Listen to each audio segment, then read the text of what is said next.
But are we lions? That's the real question here.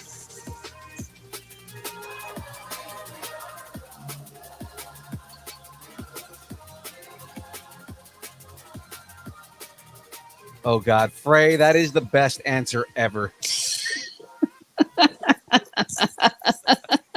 You have to face the mind boss. I love it. Let's start the show.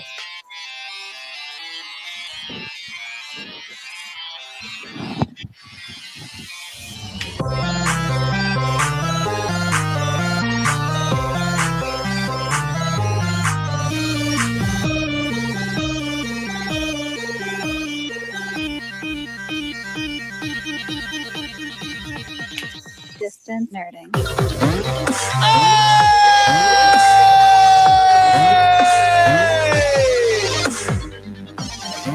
Well, here we are. Oh, you thought you were ready, but you're not really ready. Ladies and gentlemen, you are now listening and watching Distance Nerding. Oh, and we're a part of the Comic-Con Radio podcast family. Oh, yeah, that's a real thing now. Wait, we're what? We are a part of the Comic-Con Radio podcast family. That is mind blowing. Exactly. Well, ladies and gentlemen, he's full-time host Fours. And he's wait, what?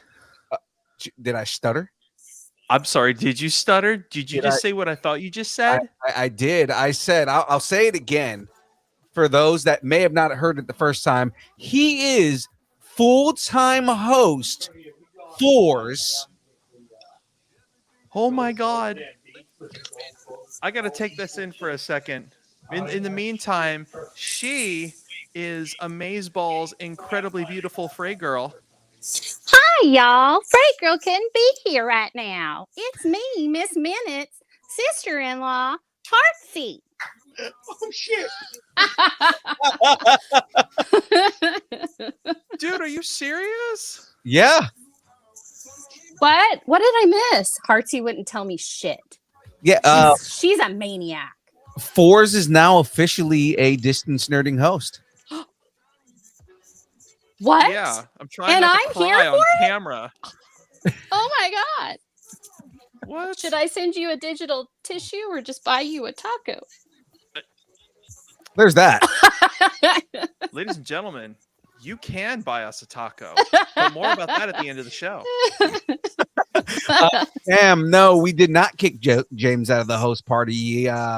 Not yet. That's my job. Yeah, I know, right? He got No, locked I'm just in the closet kidding. like I'm usual. kidding. So kidding. I love you, James. You know I love you.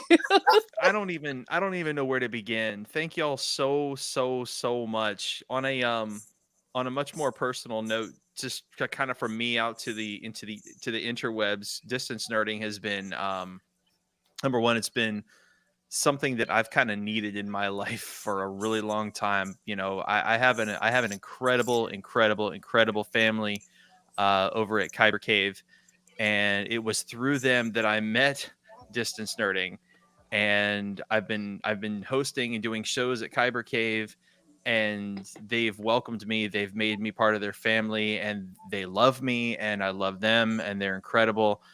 And then for this to happen tonight, like, I'm official there and now I'm official here, dude, as somebody with like depression issues, this is a major thing. So I couldn't ask for better friends, for better company, for better people. I love you all, and I will forever be grateful for Kyber Cave, for distance nerding, for all of you, for your friendships and all the support that you guys out there have shown me on both shows. Thank you. Forever. Thank you. I love all of you. Thank you so much. Absolutely, man. Absolutely. And you deserve it, man. More than anybody that we know. I mean, like, Yeah. and don't think, guys, that he's not going to be doing Kyber Cave or anything like that. He's still going to be doing his shows at Kyber Cave and everything. Exclusive contract with distance nerding. Now they've got No. they're clausing you. They are never letting now you I just go. have twice the work to do. My workload has now freaking doubled. See what happens? Get a promotion. Double the work. Oh god, There you go. I love Cam just sees that we summoned James because he goes, "What are we recapping?" James magically appeared in the chat. How would Dooku say it? Twice the pod, double the work. Oh, hey, Graveyard. This cup I specifically that is chose awesome. for you today because Is that a red Solo cup that says Ash and the Evil Dead? That is amazing. Is Husbeard in the chat? All the love to Husbeard. He said ghost mode activated, but we know he can't stop talking. Yeah. I mean, he's been ghosting my streams on Mondays, and it's been great because the other day, so one of my buddies jumped in my on my game stream like chat just to talk, right? And he Graveyard was like, "Wait, is there another person in there right now? I can't tell because I'm actually not listening." So it's like I had to like go in the chat and type things for him to like pay to know what was going on. Well, you know, with all of this being said, it is my honor to tell you all that we're talking anything pop culture, movies, music, food, wrestling, whatever you're nerding out on, we want to talk about it. Now, guys, you got to follow us on all of the socials that exist: Instagram, Facebook, Twitter, Twitch, YouTube, Linktree, Discord, all at Distance Nerding. So Yay! on deck tonight, we have the Geek End update. Distance Nerding Radio is here. Officially, it's official. Right. Lights, camera, We're- reaction. The Wait, trailer. Oh, go ahead. we're radio. We'll get into that. We'll get into that. The trailer train keeps coming. And for the first time in 3 weeks, we are once again starting rumors. Marvel's first family. No, just keep talking. I'm just gonna sing it underneath you guys. Okay. No, I'm just kidding. Go ahead. Marvel's first family starts with a boy named Sue. The download. All the animation turning live action that you could ask for. But of course, before we get into all of that, But first, let me get a shout out. All right, guys, shout out time. Now we got a nerd appreciation shout out. Shout outs to Poddex. I'm a little behind here because I was jumping right into that. Poddex, that's right. Poddex are a unique interview question and episode starting prompt in the palm of your hand. So whether you are a new podcaster or an existing broadcaster looking to grow your audience or get more engagement, you're going to want to check out poddex.com. Now, guys, go to poddex.com, use the code nerding10, and you get 10% off your order. There's also all kinds of crazy things that they have, awesome things. Not only do they have the decks, but they also have all kinds of merch and just other things on their website that are just super awesome. Guys, use Poddex for more than just interviews. We use them for our interviews. It's how we get a lot of our like kind of off the wall questions and things like that. They actually come from Poddex. But outside of that, we also you can use them as icebreakers. You can use them as party games and things like that. It's actually a really interesting, fun thing that you can use for more than just being a broadcaster or a podcaster. Or weapons. Or weapons. I mean, they're cards. If you have kinetic energy in your hands. Yeah, like Remy Libo. Exactly. I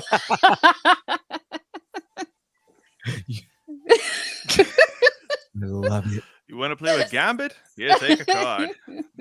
Boss, you Oh, going? Poddex, s'il vous plaît.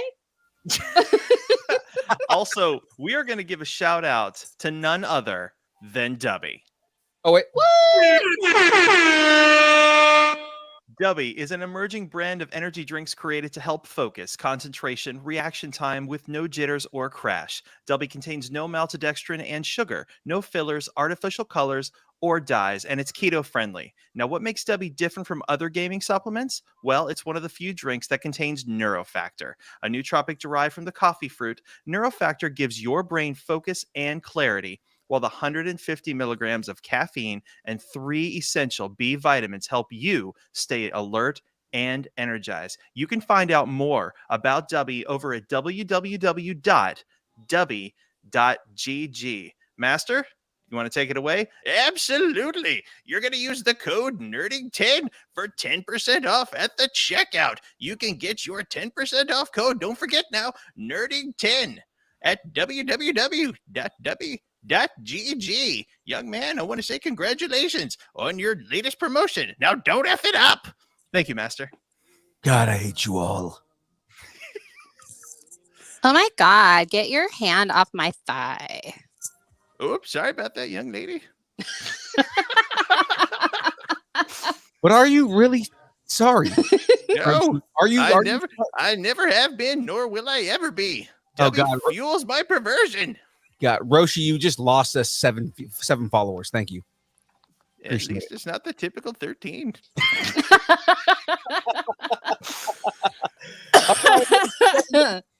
Ladies and gentlemen, before we jump into the next segment here, we've got I gotta show you this. Oh my God! Look, hold on, wait a minute. Is that? It's Diana, Yeah. Wonder Woman. It's a custom mini Lego figure. My son got it for me for my birthday. That's awesome. Isn't that Now neat? that- He got is me that- 5 Is of that them. her? Is that her Amazon Yeah. outfit? It's the Themyscira when she's Sweet. not neat, and it's got a little sword and everything. It's one of them. I'll show you guys throughout the thing. There's I have 4 more. So. Shout out That's- to Lost Unicorn in the chat. Oh yeah, hey, Lost Unicorn. Lost Unicorn is over here, so she just rated our channel right now, and I Yay! absolutely agree, or I absolutely adore that she's checking us out right now. They actually found us on the live stream on Monday. Oh, Bro, awesome! She is rocking that makeup. Absolutely. Love it. Love her. Love it. Is I that have a Wonder thing for unicorns, No, right? it's not. It's not. So, in the words of Beetlejuice, what do we got going on here tonight, kids? Well, before we do that, flavor combinations. What am I drinking tonight? Oh, Okay. Tonight, I want raspberry. Okay. All right. All right. You know, it's Frey Girl's turn. It's her turn. Okay, So, yeah. so we'll do the big energy tears, which Yeah. is the blue raspberry. What Yep. combination do you want with that? Forge is crying big Um, energy tears tonight. In honor. I'm thinking let's do. I think the punch will overpower it. It definitely will. Yeah. What about the lemon lime? Do you think that'll overpower it? Happy Well- birthday, Cam. Yeah, happy birthday, Cam, again. The lemon lime is actually the punching. It was it the punch one? Yeah. What are the other flavors? So I do listen. Okay, I just don't retain it. I don't know what's in this. Wow, what's going on right now? Morty, just tell me the flavors. I'm trying to Gotta figure go it with out Grandpa now. Rick because you can't do anything. I gotta clean up your messes. You know what? I need this energy so that I can slap your bitch up, okay? Because you pissed me off, Summer. Okay, Summer, you're kind of a bitch, and it kind of pisses me off. Okay, I'm serious. Oh, Morty, whatever. You know, I am so late for everything, and you always make me late. And Grandpa Rick will not stand for it anymore. And you know what? I feel like you're a Jerry. You know what? Don't you ever call me a Jerry, okay? Nobody is a Jerry, but besides, you're a Jerry, okay? Whatever. Like I am like a rubber band, and like anything You're that you total- like do to me, You're I'm totally gonna get back to you. You're totally a Jerry, Summer. You're the worst. If Mom You're wasn't the doing worst. a horse surgery right now, I would totally go to her, and she would totally back me up, Morty. And Grandpa Rick likes me more than you. That's a All lie. of the Council Ricks like That's me a more than you. lie. Grandpa Rick doesn't like you more than me. That's a lie. That's Dude. why This we call tells it. you that because you have some sort of Why we always insecurity call it factor. Victors, Hey, okay? hey, children. We're live. Not to mention the fact that slap my bitch up has to be the YouTube short of the night. All right, so going back to flavors, I've got the Dub Sludge, which is a I know, right? I've got the Dub Sludge, which is a apple secret sauce. We've got the Galaxy Grenade, which is a watermelon, lime, and guava. No, not that one. Do the apple one. Okay. Dub Sludge. Okay. I would. Oh, okay. So this is cool. Watch this. Watch this segue. In honor of Tears of the Kingdom, young Phil will be Oh. doing Tears of the Sludge. Woo! I love it. You're so good at branding. Really, you are. Of the You know, sludge. I have to give that credit to Anthony at Kyber Cave because Anthony knows how to bring that stuff together. He's Right? incredibly good at that. Transitions. Is I he just- the transition queen? You know, Dave was, and then Dave just kind of went MIA. So Anthony kind of just took Took the up the reins on mantle. that and brought it on over. Long may he reign. Well, that's a hot Rain, reference, but- yeah, with the reins. May he reign Yeah. with the reins. Yeah, right. Dad Yeah. jokes. I'm gonna stop now. You know, we haven't even gotten to the Geek End update yet. No, we No. haven't. I've got the flavor. What do you expect I'm on here tonight? Now I have fizzy water. If Yes. you're on here, I expect great things. Of course, you want to do the transition? I can't, unfortunately. Oh, okay. People have to be awake for me to do that, and for the love of God, I want to do that so bad. But hey, guess what? In 7 weeks and 2 days, when I'm there live, we'll get it done, and then La Jack will throw me out. Exactly, 100%. That's exactly what's going to happen. So, in that case, ladies and gentlemen, it is now time for the Geek Update!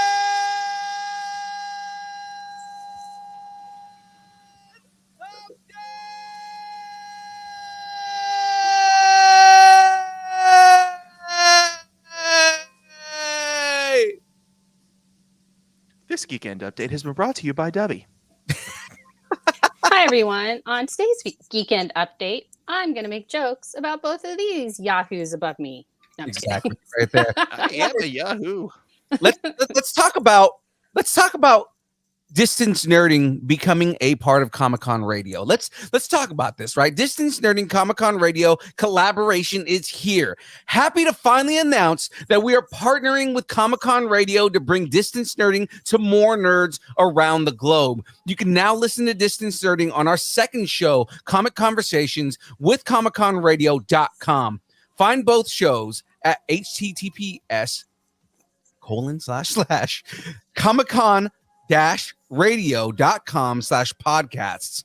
Someone pop that into the chat, please. I'm going to do that right now. So this link, everybody, is going to be in the chat. Also, ladies and gentlemen, if you're joining us late tomorrow on your drive, tomorrow, don't do this while you're driving. Tomorrow, during whenever you listen to this cast, we'll make sure that this is in the comments section for you to link and see. Right there it is. So the link is now in the chat. Beautiful. So, wow, we have official fours on the same night as we are officially on ComicConRadio.com. Now we also, and that's a brag, but I mean, you need we to also, change your thingy. I know, right?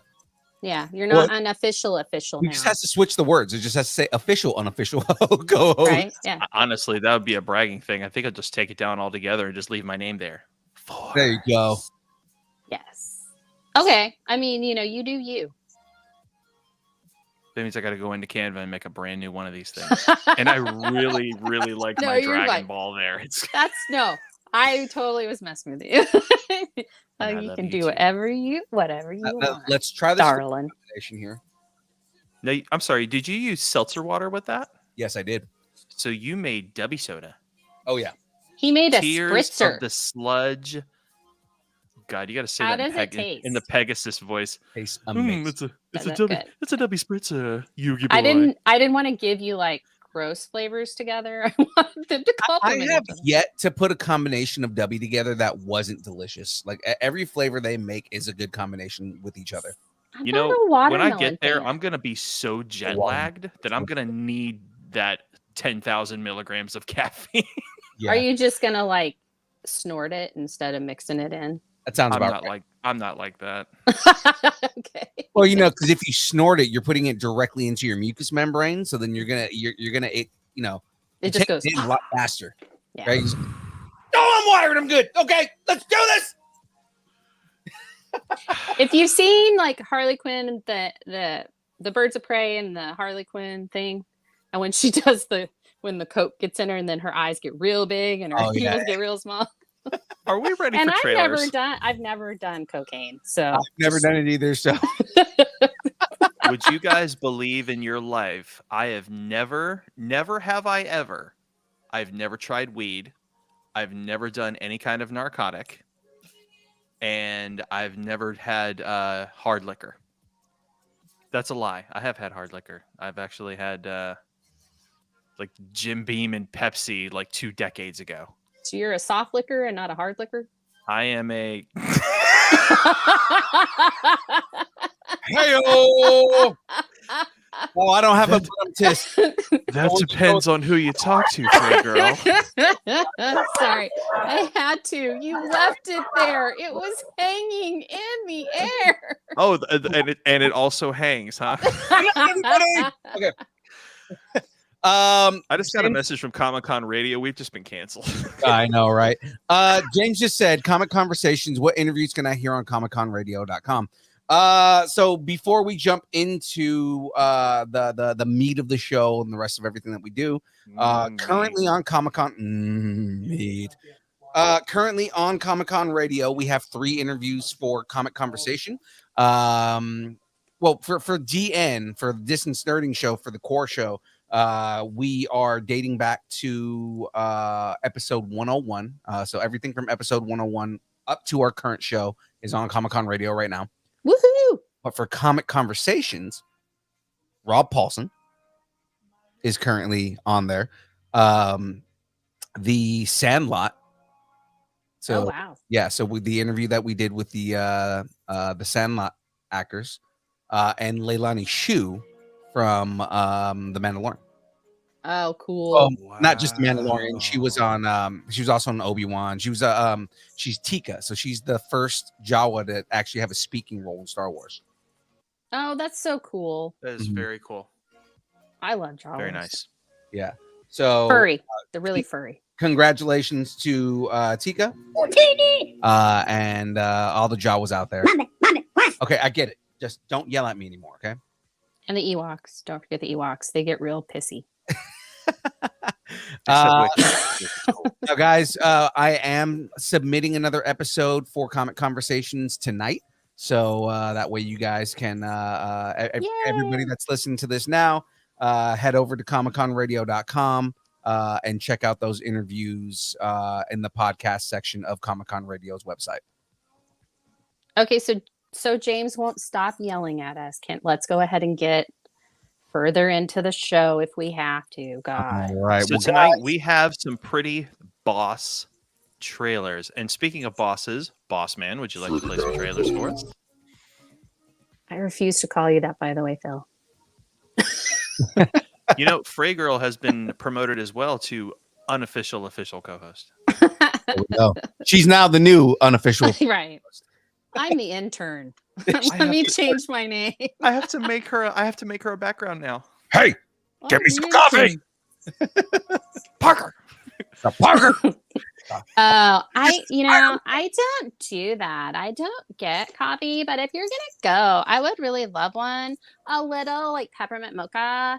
And maybe if you can find one like a donut or like a croissant. croissant. No, You want a croissant? Okay. So guys, it's time for live camera reaction. Let's get into this first trailer. Cam, like you just said right now, hopefully we don't get taken Canceled. down. And no, because there are DMCA takedowns happening right now with trailer reactions.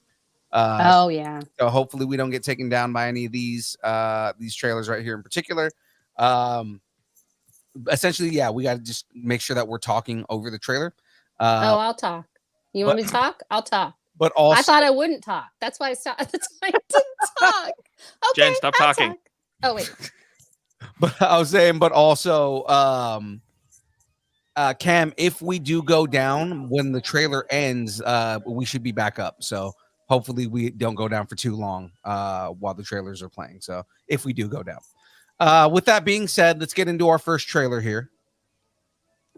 Oh yeah. Oh, I know you were excited for this one, man. I need a minute. Mm. Yeah. Just a little what? Why? Because he is ridiculously built. Yo. Oh yeah. Between the two of them, because remember, it's not just him in this movie that's like super ripped. No, I mean I see them both. Yeah. On the screen. So much chicken, so much broccoli, so Yeah. much brown rice. God, because Yes, that's Jonathan Majors is also a comic book, like a ridiculous comic book ripped guy. So I mean, like, we're gonna catch this. So initial reactions, guys, before we jump into this final trailer. I saw this yesterday when I watched Ant-Man. So Okay, nice. I waited for Distance Nerding to watch this. Oh man, this is gonna. that's I why waited for that's why you're an official co-host and I'm unofficial. My official I'm the reaction, intern. you know, Stallone's not in it, but that's okay. Stallone was the foundation to get Oh, here. okay. So I am already super. I am Apollo Creed dancing around the ring for this. I love I it. want you. I want you. Love it. Play it. All right, so let's do this. There was no reason for him to take his shirt off in Lovecraft Country, other than the fact to just show that he's stupid ripped. Yeah. Now you know what? We haven't watched it yet. Lovecraft Country. Oh, I it's have a weird thing about horror stuff, so I've got to prepare myself. not And that bad. It really is Yeah. not that bad. Well, I was super surprised with Last of Us, so that's why I'm like, okay, I'm going to do Lovecraft Country because maybe it's like that. So because And- it's HBO. So and I mean, it kind of sucks, but it got canceled, and it's like kind of like it was a really good show. Yeah. No, I heard awesome things about it, and I don't know. We're just not gonna talk about that anyway. But So I mean, it's the swagger. It's the taking yeah. the shirt off with the swagger. I mean, we're kind of overshadowing how awesome this trailer is by talking about how ripped these dudes are, but just looking at the trailer itself, Mhm. what is kind of like what is your rating on it? What is your likelihood that you're gonna go watch this movie, right? Like the trailer's job is to make you want to watch the movie. Out of 10, how much do you want to go see this movie? So Frey, since you're our technical guest today, we're gonna start with you here. Okay, so the probability of me going to watch this is 8 6-packs, 8 Michael B. Jordan 6-packs out of 10 Jonathan Majors arm cannons. Well, we And need to see is also, Jonathan no, Majors I wanted to say arms. that Let- if you like, as far as the trailer goes, the shot composition and the use of lighting through that whole trailer is fantastic. Oh, So yeah. if that is a preview of what is to come in the movie, it is not only going to be a spectacle of beautiful people, but it will be a spectacle of beautiful color shot well. and that's the thing, is that it's a testament to how much Michael B. Jordan has learned Yeah. with the directors that he's worked with. Because I mean, like, you know, he's learned a lot from Ryan Coogler. You know, he's also probably learned a lot from Sylvester Stallone and things like that. Like, I mean, you know, obviously not just him, because you have to have a good DP, you know, director of photography for all this kind of stuff. But I mean, the choices that they've made in some of the shots and the way that Michael B. Jordan has kind of shot this movie, I mean, it looks good. Like, I mean, it's almost indistinguishable from almost Coogler's style, because Ryan Coogler, you know, like, you can tell that he's learned a lot from Ryan Coogler in the way that that even the trailer looks like it's playing out. Oh yeah, and that first shot when it's the skull and all the smoke and stuff. Yeah. That was just a feast for the eyes and the senses. Like, you could almost smell the smoke and feel that, like, that skull coming at you. I mean, it was great. So anyway, I wanted to say something of substance to let people know that I'm not just the sex crazed woman you guys have on here. So Fours, what's your here, sir? I'm going to have to give this one 10 planes being pulled by Michael B. Jordan out of 10 upper body muscle groups. Oh.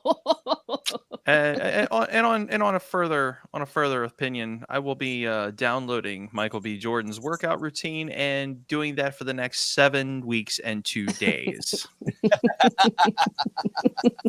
Mr. Fours will be showing up. Bam. But you got to take the shirt off with the swagger. Okay. Yeah. Do Michael B's workout routine, but move like you're Jonathan Majors. That's how you do it. That's how you do it. There you go. Make sure you washboard the abs. There you go. Yeah. Have some people do a little laundry. Right. I also give this 10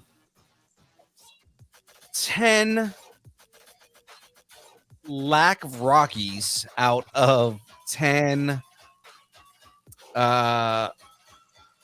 throwbacks to Apollo Creed within this trailer. Okay, I see that. I see that. I see where you're going with that. I'm following that road. This young man, he's well on his way. He's got the 8-pack going, and I'm proud of him. You know, he's gonna be punching some people and knocking them down and getting them up and doing it again. You know what I'm saying? All right, moving ahead. All right, guys, next trailer. Paint. Oh my god. And I haven't seen this trailer, but I've seen a couple of stills. And right now I'm just like, oh my. Owen Wilson as Bob Ross is the movie I didn't want. I didn't know I wanted, but now I must see. Is that Bob Poole? Yes. Unbelievable. You have two Bob Pools. Please tell me you don't have a Bob Poole Funko Pop as well. Here you go. Oh, for the love of God, he does. They did they make Oh, that? God. Did they actually make a Funko Pop of Bob Poole? Oh, I'm sure they did. Oh, You can sell Deadpool fans just about anything. I took a shot in the dark that was real, and I yeah. nailed it. Like we could have took bets on that, and I I wouldn't lost. have betted against him having that. Are you kidding me? Having a Deadpool Bob Ross. Yeah. Oh Here's- my God! Okay, so Here's, this came with Deadpool 2. If you got the special edition of Deadpool 2, it came with the Bob Ross Deadpool. Because remember, he did a Deadpool 2 trailer as Bob Ross. Oh my gosh! Oh, that's right. He did. That's Yeah. why I love it So- so much. So Deadpool 2 came with that. Now, funny enough, I got this at a con, right? There was a custom minifig guy that had this. And at the same show, Raider Ray bought me one too. That's funny. Oh, and they're different. Yeah, so they're Oh, different. they're custom. Yeah, they're different versions of Deadpool as Bob Ross. And actually, this one, the one that's on the platform has a Bob Ross head that you can switch with. Oh, that's cool. So if you want it to be Bob Ross, you can have it be Bob Ross. But Oh it my came gosh. with a Deadpool head too.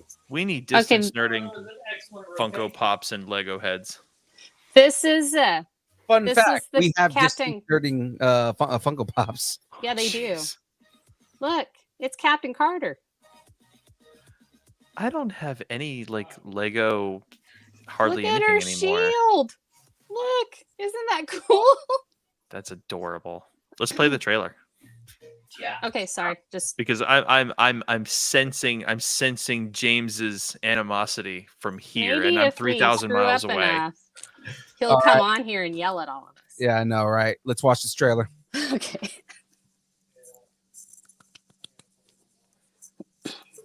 I'm a little afraid of what this is going to be. Yeah, me too. I also want to hear the voice. It's hard not to feel a little lost as we begin. Oh my God. It's there's the trees. Do you think they got Last time Owen you heard Wilson someone say to something do that this interesting, just for the wardrobe?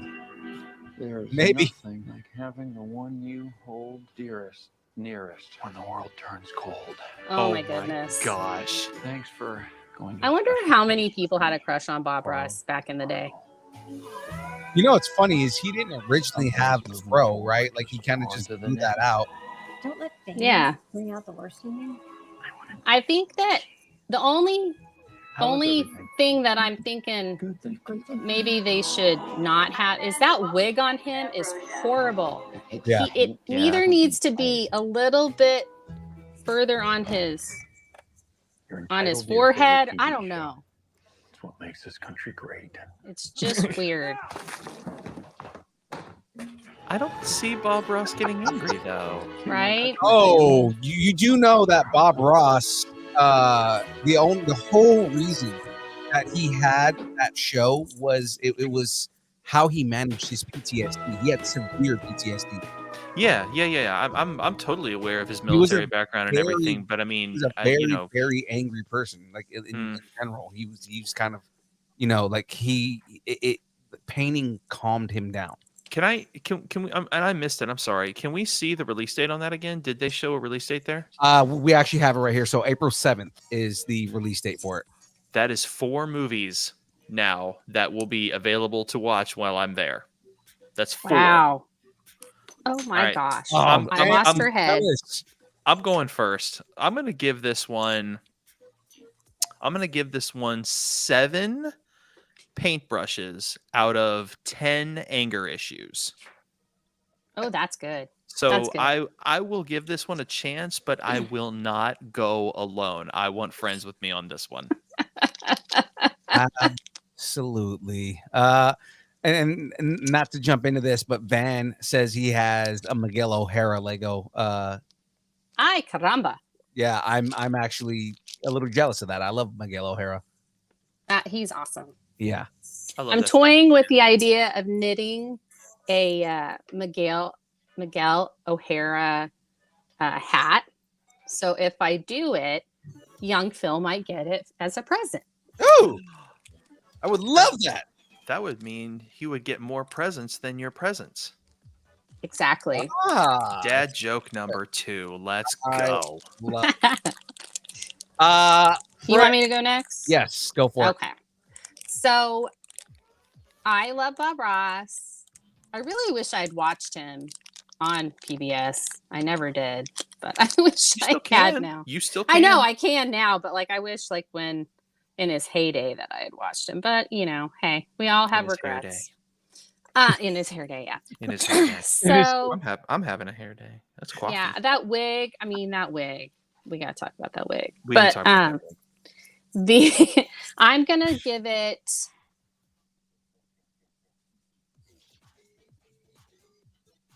8 happy little trees Ooh. out of 10 calm seagulls. Just the little calm seagulls. You That's- just make the little V. Just make That's- the V. That's gonna Just get a me. mezzo. I'm gonna give this 9 ridiculous looking wigs There we go. out of 10 Bob Ross slapping his brush against the side of the easel. If you don't know about that, you didn't watch enough Bob Ross. He's drying his brush. That's how he Yes. dries his brush. Excess water. Mhm.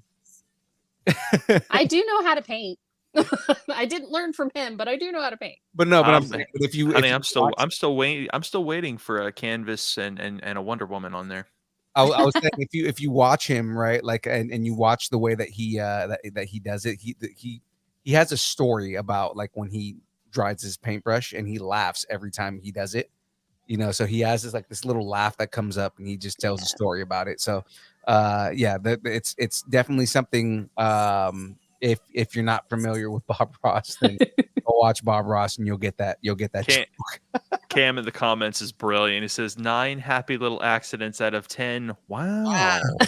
Wow. Wow. Wow. I just liked when he would do the trees and he would be like, 10 fluffy little trees, just fluffy, fluffy, fluffy. And he'd just keep doing it as he was doing it. It's just like, okay, all right. I think that all came about as he was just talking to himself and they just decided to record it. Wow. Wow. All right. So next trailer, last trailer we're gonna do here, just because we didn't do it when we had all the trailers last week because we had so many trailers. Are we doing the game one later? Yes. Okay. Transformers: Rise of the Beasts. You know, Optimus Prime goes primal. you guys are going to be mad. Not a big Transformers fan. Okay, so I'm a Transformers fan. I'm not a huge fan of the movies. And it's mainly because they haven't really followed the movies in a way that's, you know, been kind of respectful of what they are. Right. But I'm not totally against this because I like Bumblebee and this is trying to basically they're redoing everything within that universe just based off of this. So I'm a Let's little see more it. willing. It's the Flashpoint. Kind of. It actually is. I'm kind of more willing to give it a chance if, you know, if they're going the route of like redoing everything the way they are. Or you could call it a B point. B point. I'm not as good at the dad jokes as Fours is. So. I like what you did there though. I really couldn't top that. That was a very good bumbling joke. Oh.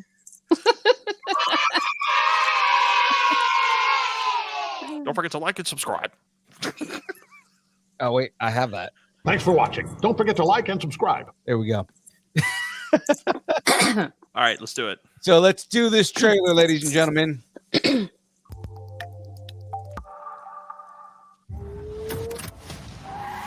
Wait, there are cars in this? Just kidding. I'm kidding.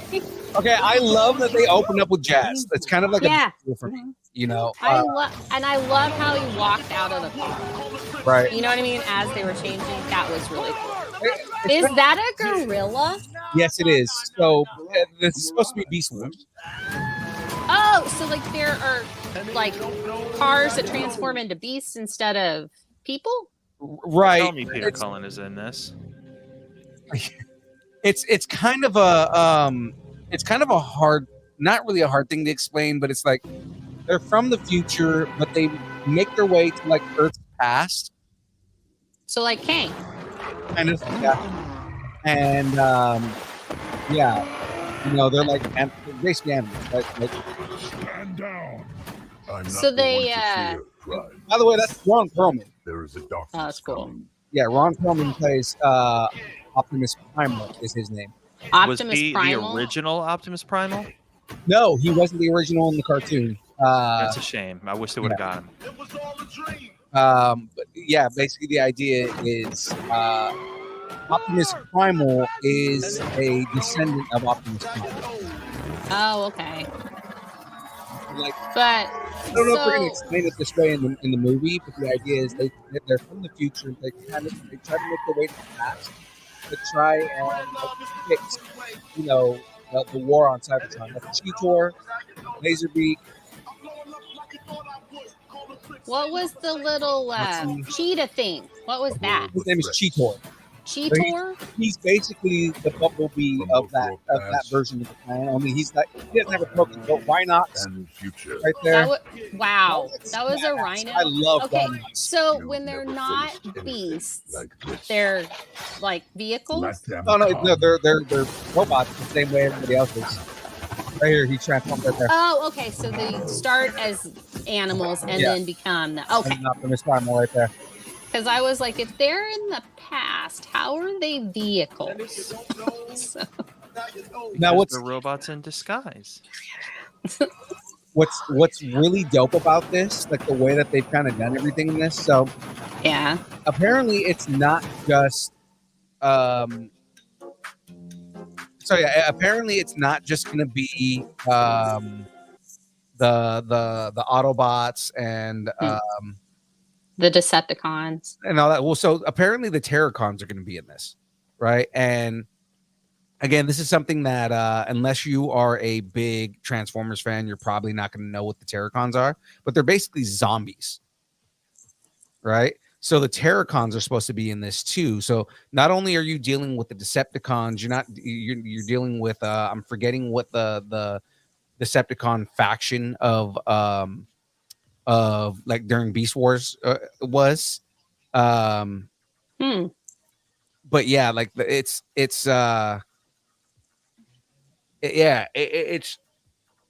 I'm trying to remember, like, so Megatron in that faction is also named Megatron. And what it is he takes his namesake from the Megatron from regular Transformers. Oh, okay. So like in on homage almost. Right. Okay. He's just, again, like he's not a descendant, but he's someone who like he leads that group and he takes on the name Megatron because he's the leader of their faction. So so then Megatron is more like a title. Kind of, because Like almost like an emperor, like Caesar, like they, Julius Caesar, and then other people call themselves Caesar. Right. Yeah, It's so that, it's that same kinda- type of concept, right? Right. Megatron in Beast Wars is a Tyrannosaurus Rex. So he has little arms, like little baby arms. Oh, Yeah. how cute! That's adorable. Yes, So, Cam just said so. We have both Peter Cullen and Ron Perlman in a movie together. Absolutely, they do. Yeah, I'm already sold on the fact that Peter Cullen's in the movie. The fact that he's playing Prime, I'm already there. That's a given. Peter Cullen's played Prime in all the movies, right? I mean, In the movies and in the animated series, the only place he did not play was in Beast Wars because people were expecting him to be Optimus Primal. However, the guy they got during the 90s to play Primal did such a fantastic job.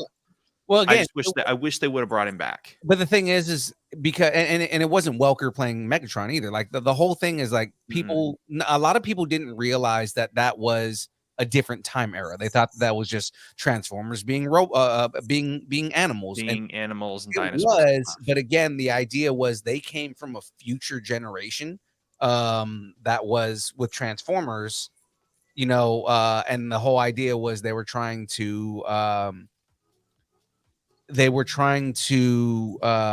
like change the past so that way Cybertron wasn't destroyed, because by that point Cybertron is completely demolished. So, you know, like the whole thing is, how do we save Cybertron? We have to go in the past and save everything, but they went too far back. Yep. And the idea was, you know, they're like, okay, well, what do we do from here on out? And they, instead of copying vehicles, because there weren't any vehicles, they copy animals. So Phil, what's your rating? I'm probably gonna give this 8 badass Rhinoxes out of 10 Peter Cullen reprising his role as Optimus Primes. Hells yeah. Let's go. Let's go. That's for you, James. Oh, I love it. He said Eeyore and Hellboy in a movie together. I Yeah. love that you took those. Oh, The bother. fact that you knew that, Cam, just makes me want to hug you. And I will. Bro hug. Just Uh, bring it in, bro. Bring it in right here. Right. Forrest, what do you give this one? I am going to give this one 9 robot gorillas out of 10 leadership trucks. Oh, and by the way, if you guys haven't noticed, Oh, and Prime's been hanging out with me the entire time. He's I can see that.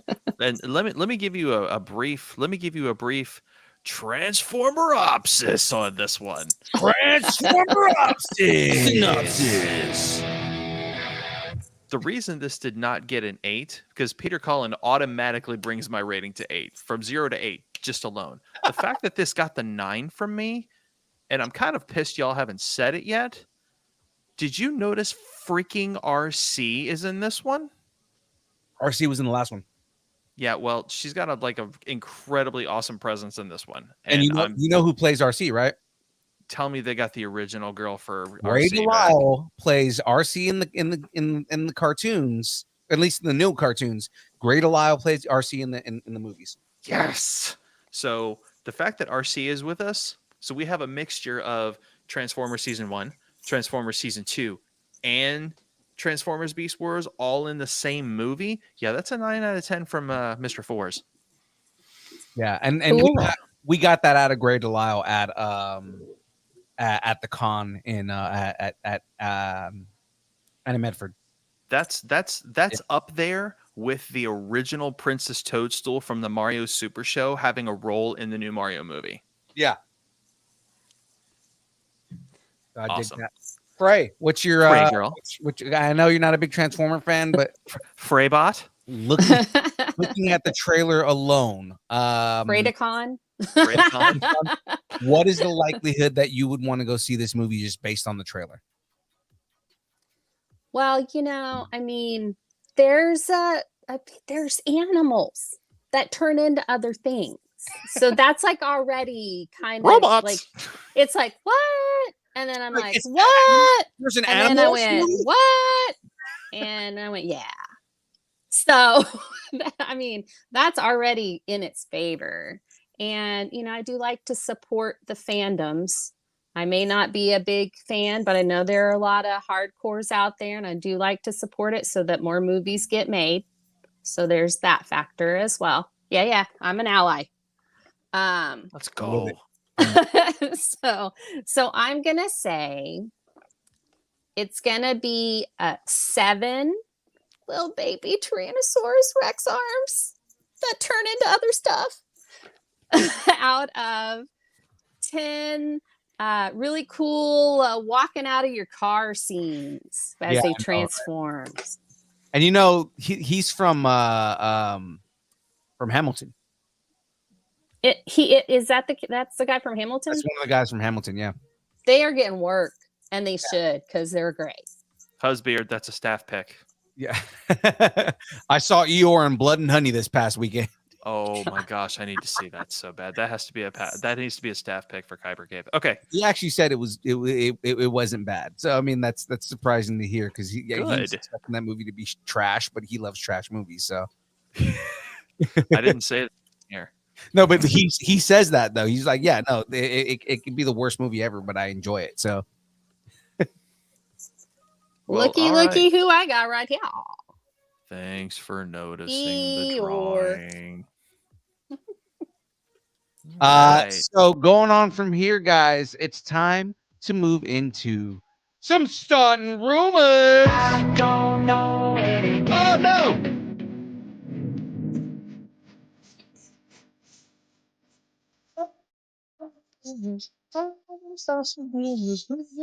With Frey Girl? Yes. No.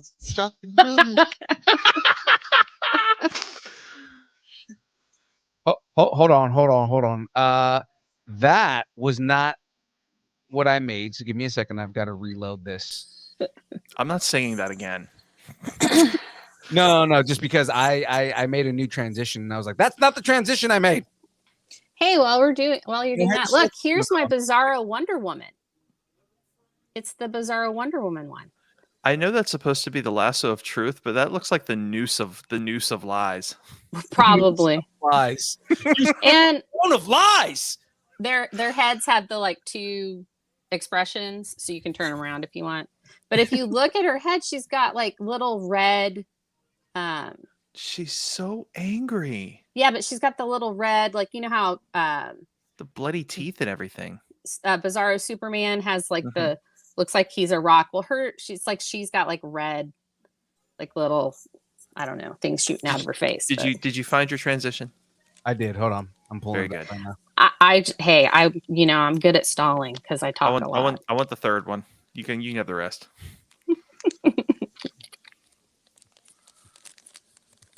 So Oh my goodness. let's go ahead and get into this. That's the transition I made.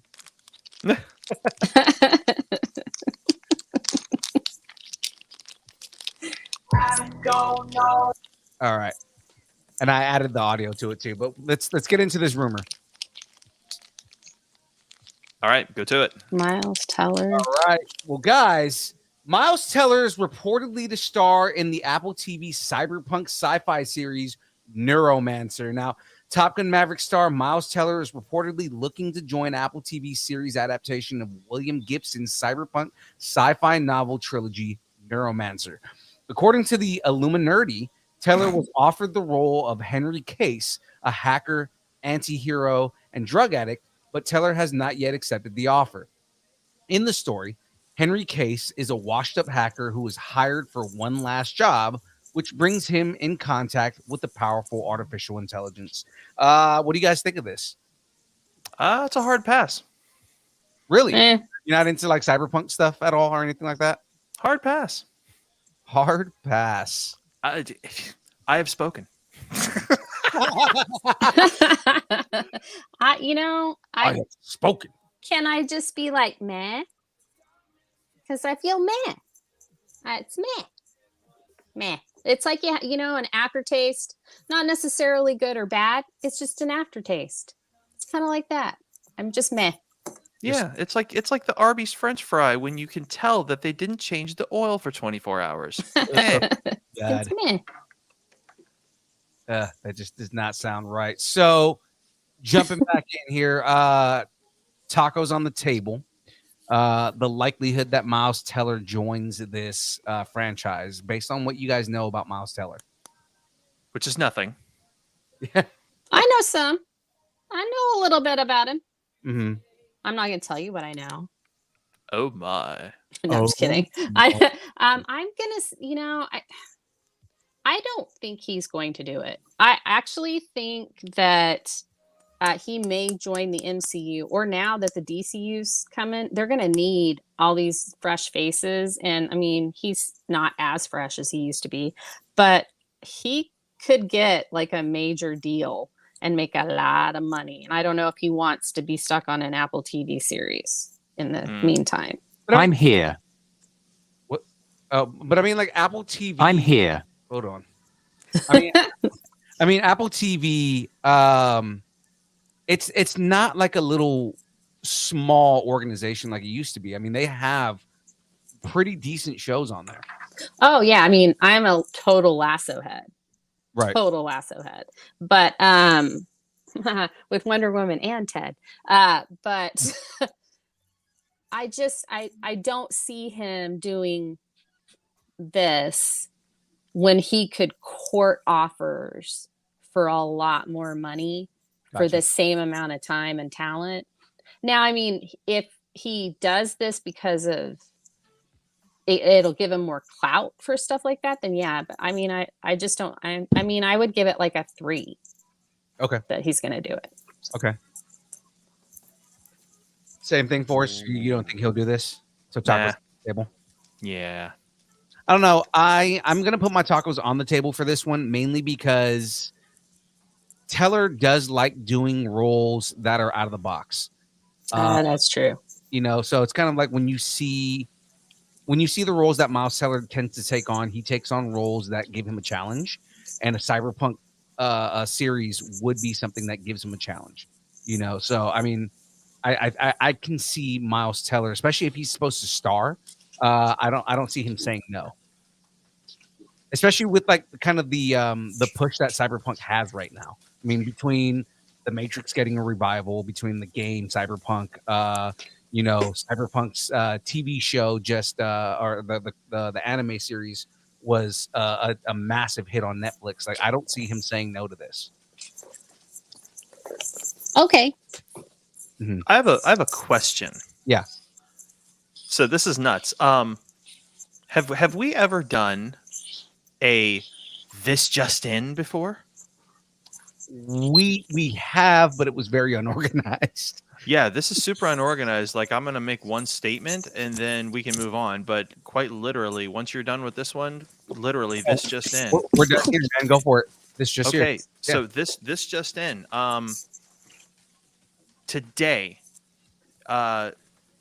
Superman has been officially restarted along, with Dawn of DC with issue 1, and there are 1, 2, 3, 4, 5, 6, 7, 8 variant covers.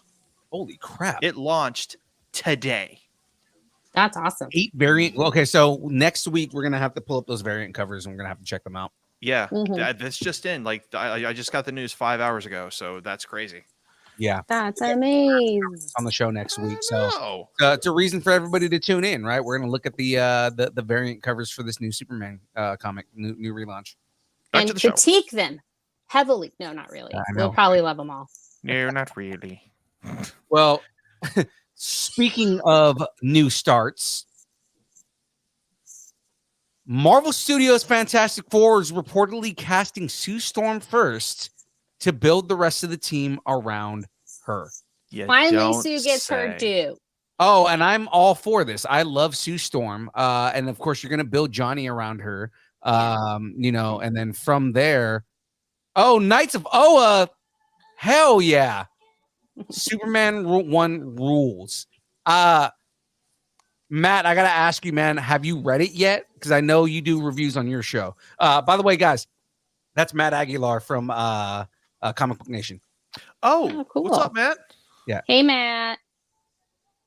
Yeah, dude, tell Like us what the- you like think the about all those tag, variant covers Night if of you were Oa. able to get a hold of them, because I saw like 8 of them on my Facebook feed and they look insane. But give us your opinion on those. Yeah. Dude, if you've read that,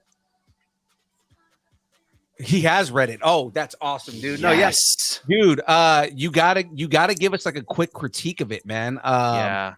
If not please. now, if you want to shoot us something so we can talk about it next week, because I'm super excited. I haven't read it yet. I'm probably gonna download it and read it. I mean, I love when people get creative with Superman. So I mean, that's kind of like something that I definitely want to jump in with, you know.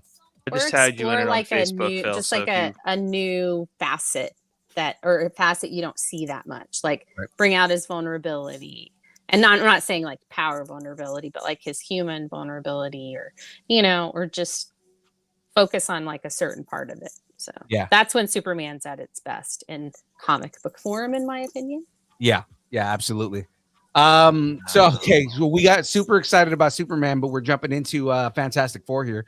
So Marvel Studios has big plans for its upcoming Fantastic Four movie, and Kevin Feige's recently said that Marvel's first family is going to be a big pillar of the future of the MCU. Deadline reports that casting is set to begin gearing up in the coming weeks, and the studio's looking to cast Sue Storm first. They're going to build a team around her.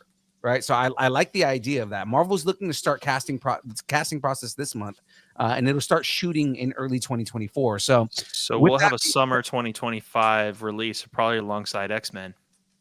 yeah. I think actually they had maybe slated for May something for Fantastic Four. They may have moved it back since then, but I vaguely remember a May for Fantastic Four in Sweet. 2025.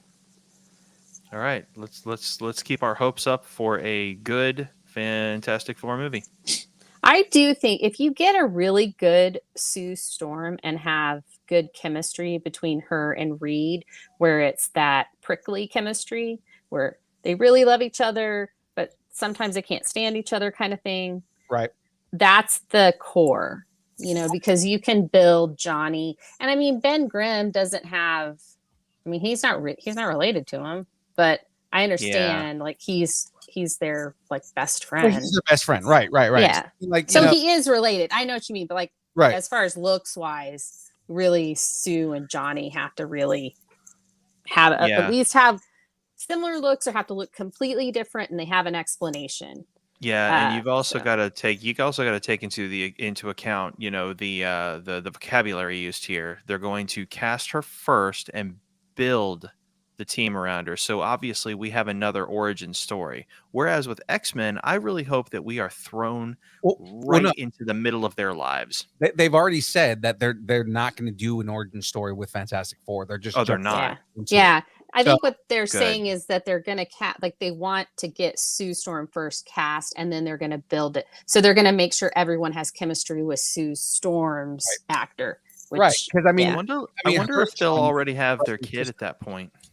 I don't know, because that's the other thing. Again, they said that they're basically doing what they did with Spider-Man, right? They're just kind of jumping right into it without it being without them explaining too much about it. I think the idea is they're gonna do, where like almost as if they were there the entire time, Yeah, fair enough. Or explain why they weren't involved. Yeah, it could have just been they were depowered or in cryogenesis, or I don't know.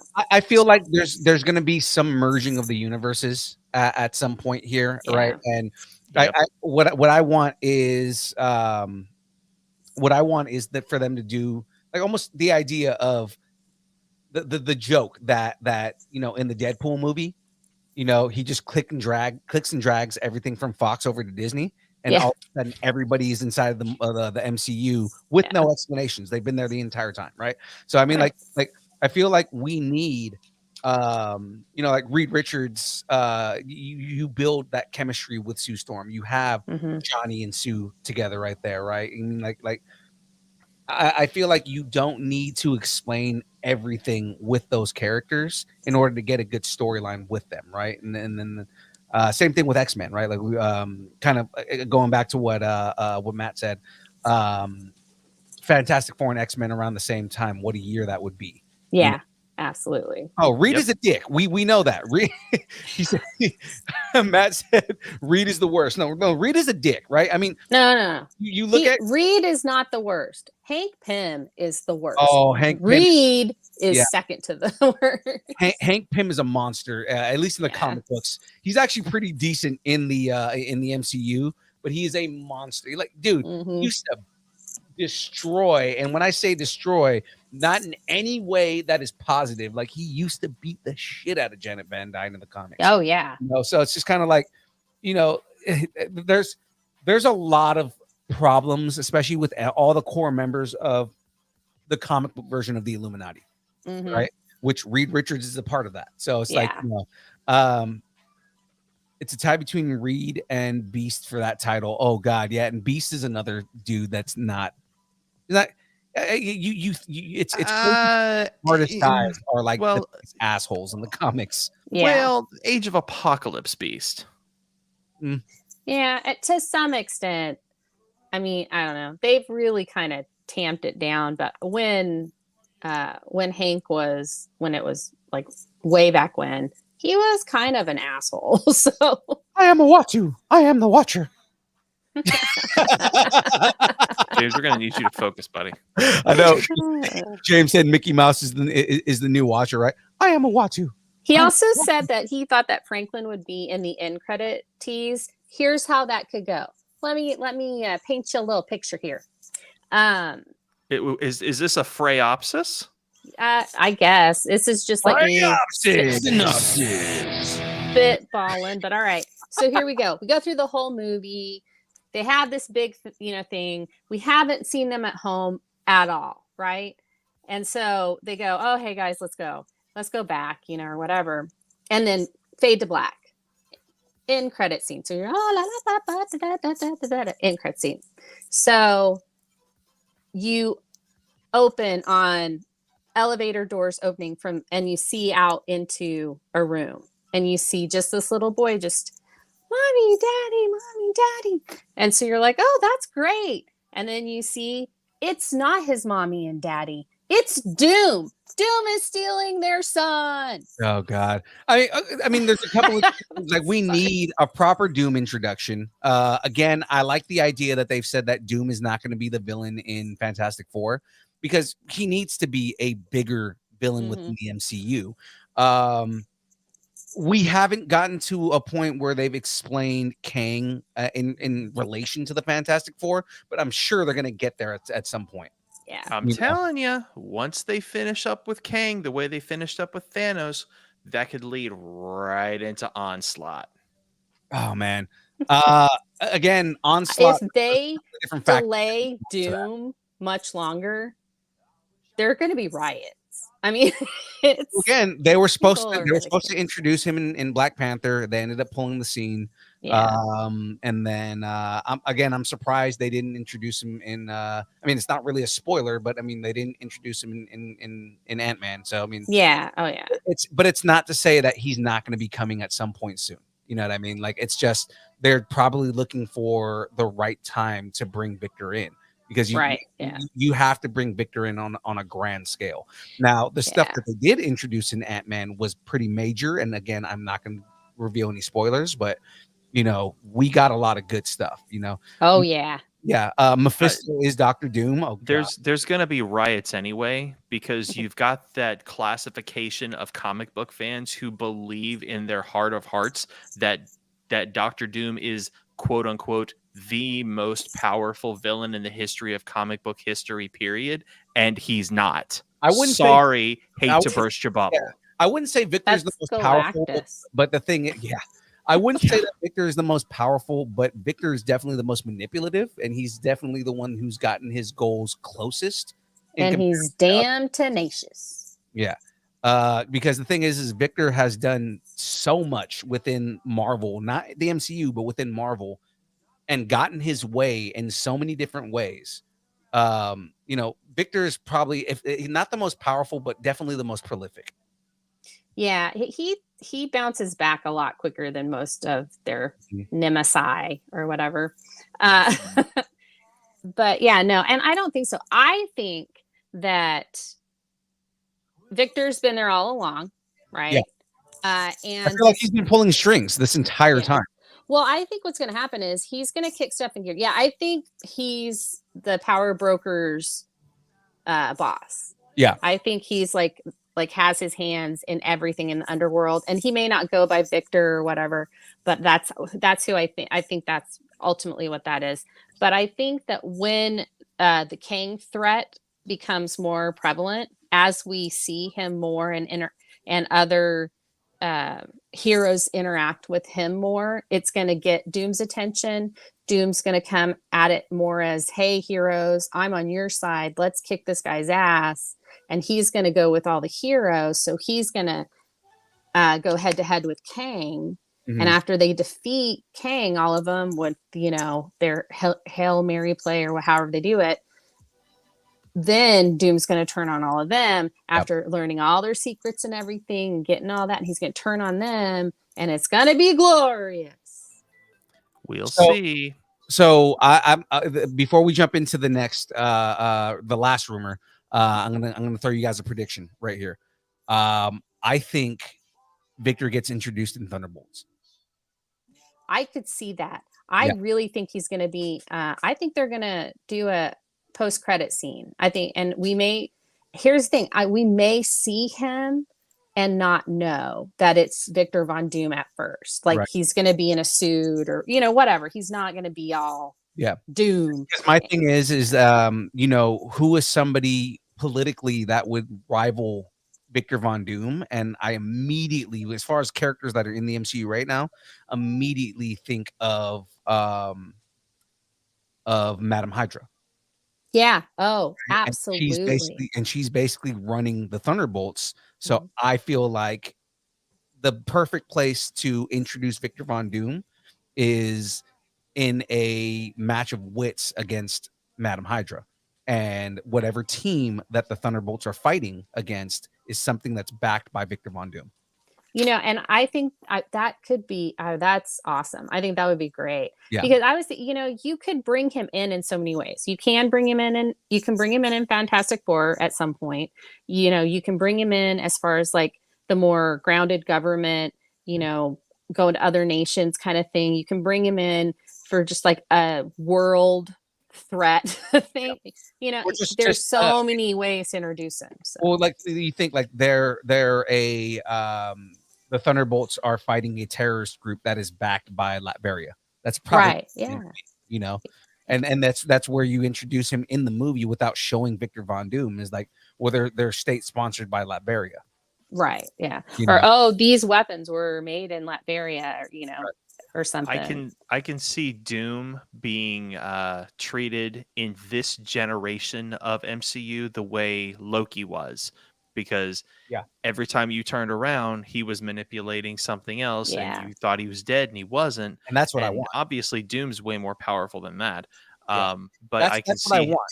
I I can want see him to him be being like this grand manipulator, this force that ultimately in the end game or end game phase 2, whatever they do.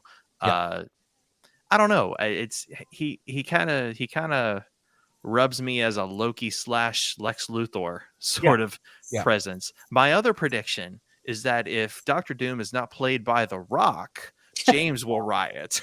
Well, that's 100% true. James will riot if Dwayne Johnson isn't playing Victor Von Doom. Now, personally, Victor Von Doom is not a giant monster like that. Right. I would not want Doom to be played by someone as big as The Rock. Like Victor Von Doom, played by Henry Cavill.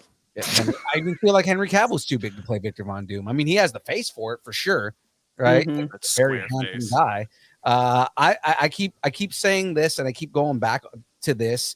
I think that oh god, I'm forgetting his name right now.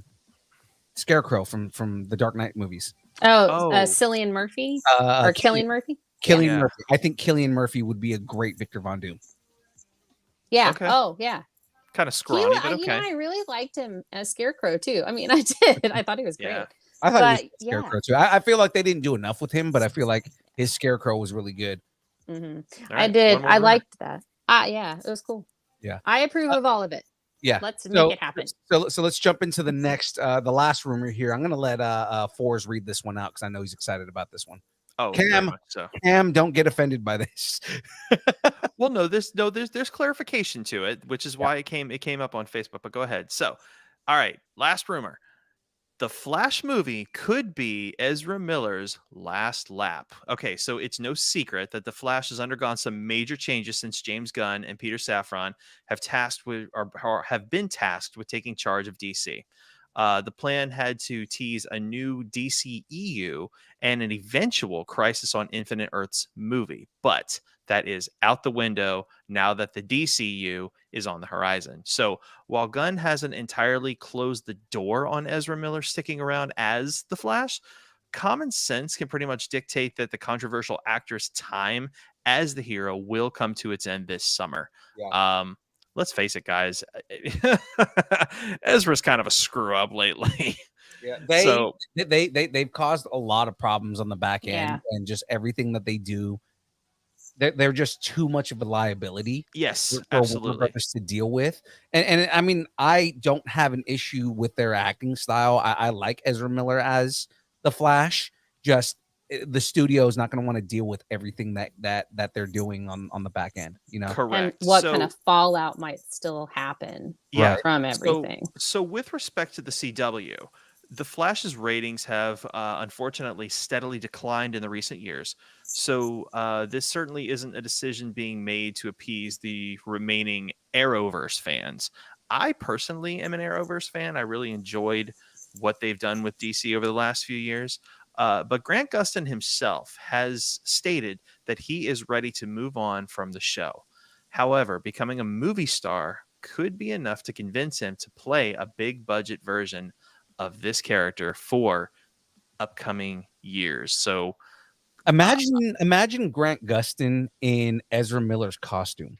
I don't even want to. I don't really care. What I want to see is I want to see Grant Gustin in whatever they make for him, but with the Ezra Miller lightning effects they give him in the movie. And Right. being able to just zip that fast across the screen, because they don't do that in the show. They don't make him move that fast in the show. His movement in these movies is instantaneous. Yeah. I would love for them to bless Grant Gustin with that those visuals. That Mhm. would be the most disgusting thing ever. To be truthful, his season 1 costume was the best costume. Given Yeah. that, They've and then done given the weird stuff effects with from his the DC costumes. movies, we have a gold standard. Well, like I like Perfect. I like Ezra Miller's kind of like pieced together, almost broken armor that he wears. Like I like the look of it. Like I feel like it's a really cool look for the Flash. Ezra would have made a better Wally. I'm just saying. No, for 100%. I've said that multiple times that I feel like Ezra Miller, because of his quippiness and his penchant for comedy, he's a much better Wally West than he Yeah. is. Wally was a funny guy. Yeah, than he is a Barry Allen. Barry Allen's. It's not that Barry Allen isn't funny, but he's not the way like how Wally West is, right? Barry's more of a hero. Right. Barry's milk toast. He's more square. Yes. I'm sorry. He really is. Barry is I'm very down, square. I'm down Yeah. with that. I'm He down with was a that. nerd. He was a nerd in school. He was a science nerd in the police science lab. Mhm. So yeah, he was a little bit more uptight. And Wally Sure. was a sidekick. He was Kid Flash. So Wally he was a yeah. clown. Yeah. He was a clown. And so yeah, I think that's absolutely great. And then Bart Allen is a screw up. Yeah, So- 100%. Bart is a screw up, 100%. yeah, he's a hot mess. So there you go. That's what's going on with the rumors. That was awesome. hold on. Didn't realize this. So James, by the way, never called the Flash in the movies. He gets his name when he lands in the CW universe. That's true. That's right. When Wow. they did the crossover with Ezra Miller and Grant Gustin, Yeah. he calls him the Flash, and he's like, "Is that what they call me here?" That's awesome. I like they established the multiverse and that Ezra Miller and Grant Gustin are in the same universe. So again, this adds credence to the fact that Grant Gustin could be the Flash going forward. It's I possible. just want him to They've already do. established they live in a multiverse. Yeah, I mean, I want him to do what's going to be best for him. Right. So yeah. if they ask him to do it and he's willing to do it and commit to another three potentially three appearances in movies, Mhm. then yeah, I mean, if he wants to do it, I say all for it. I have always liked him as the Flash. I have loved him since the very first episode, and just am going on that journey with him, and he's really grown into the role. So I'd like to see him take a more deep, serious look at it and that he could do that in a movie as opposed to a TV series where they want it to be the, okay, here's the big bad and you've got to find all these things to get to the big bad. Right. Seems like that's what they do in the series. So I'd like to see it, but I don't think it's going to happen. But no worries. So tacos on the table. What do we think about, what's the likelihood that Grant Gustin will be the Flash going forward? I'd say 50%. So I'll say five tacos on the table. Okay, so half your tacos are on the table. What Yeah, about yeah. My hopes are high, but a lot of my hopes for comic book movies typically get dashed because, they make stupid choices. So I'm going to go with Jen. Half the tacos are on the table for them doing this, but I 100% believe they have to do this. They have to do this. You're manifesting it right now. I'm with you on this. Half of my tacos are on the table for this. It's in the universe. Force has spoken. I have spoken. No, yeah, half my tacos are on the table on this because I think it would be a good move. But the other thing is also is Grant Gustin done being the Flash after, was it 7 seasons? 10. 9. Yeah. 9. So yeah, I mean, but I think he's been doing it for 10 years though, because they, obviously filmed the first season before they showed us the first season, but yeah, so he's been doing it for a decade.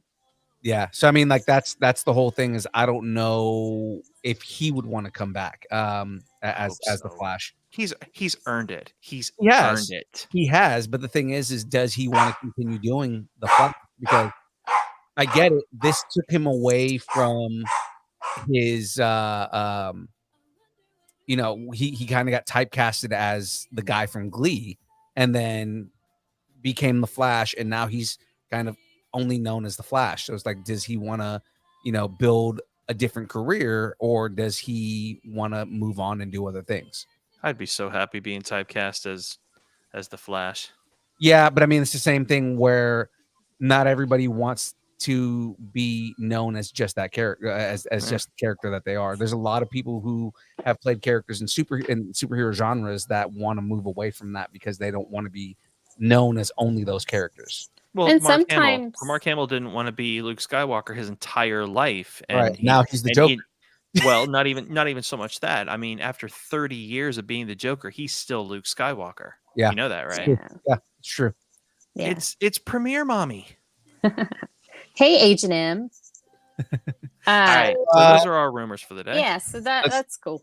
Let's move on here, guys. It is now time for the download. Okay, I love that animation. That's cool. James is always complaining about the cat, so I was like, all right, let's put a different one in. It's so colorful and crazy. And it just makes you feel about how crazy and chaotic the internet is, right? So a bit. I find it calming. I really do. I'm like just staring at it going, I like this. Happy guys. Like, I love all this internet craziness.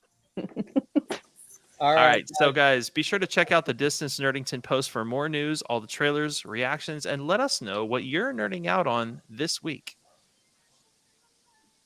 All right, guys. So starting off with some sad news in the animation world, William Ruzicka, the storyboard artist and director was known for his work in animation, including the recent shows Kung Fu Panda, The Dragon Knight, and Invincible. William Rook has passed away at the age of 46. Oh, that is sad. Yeah, super young, Yeah.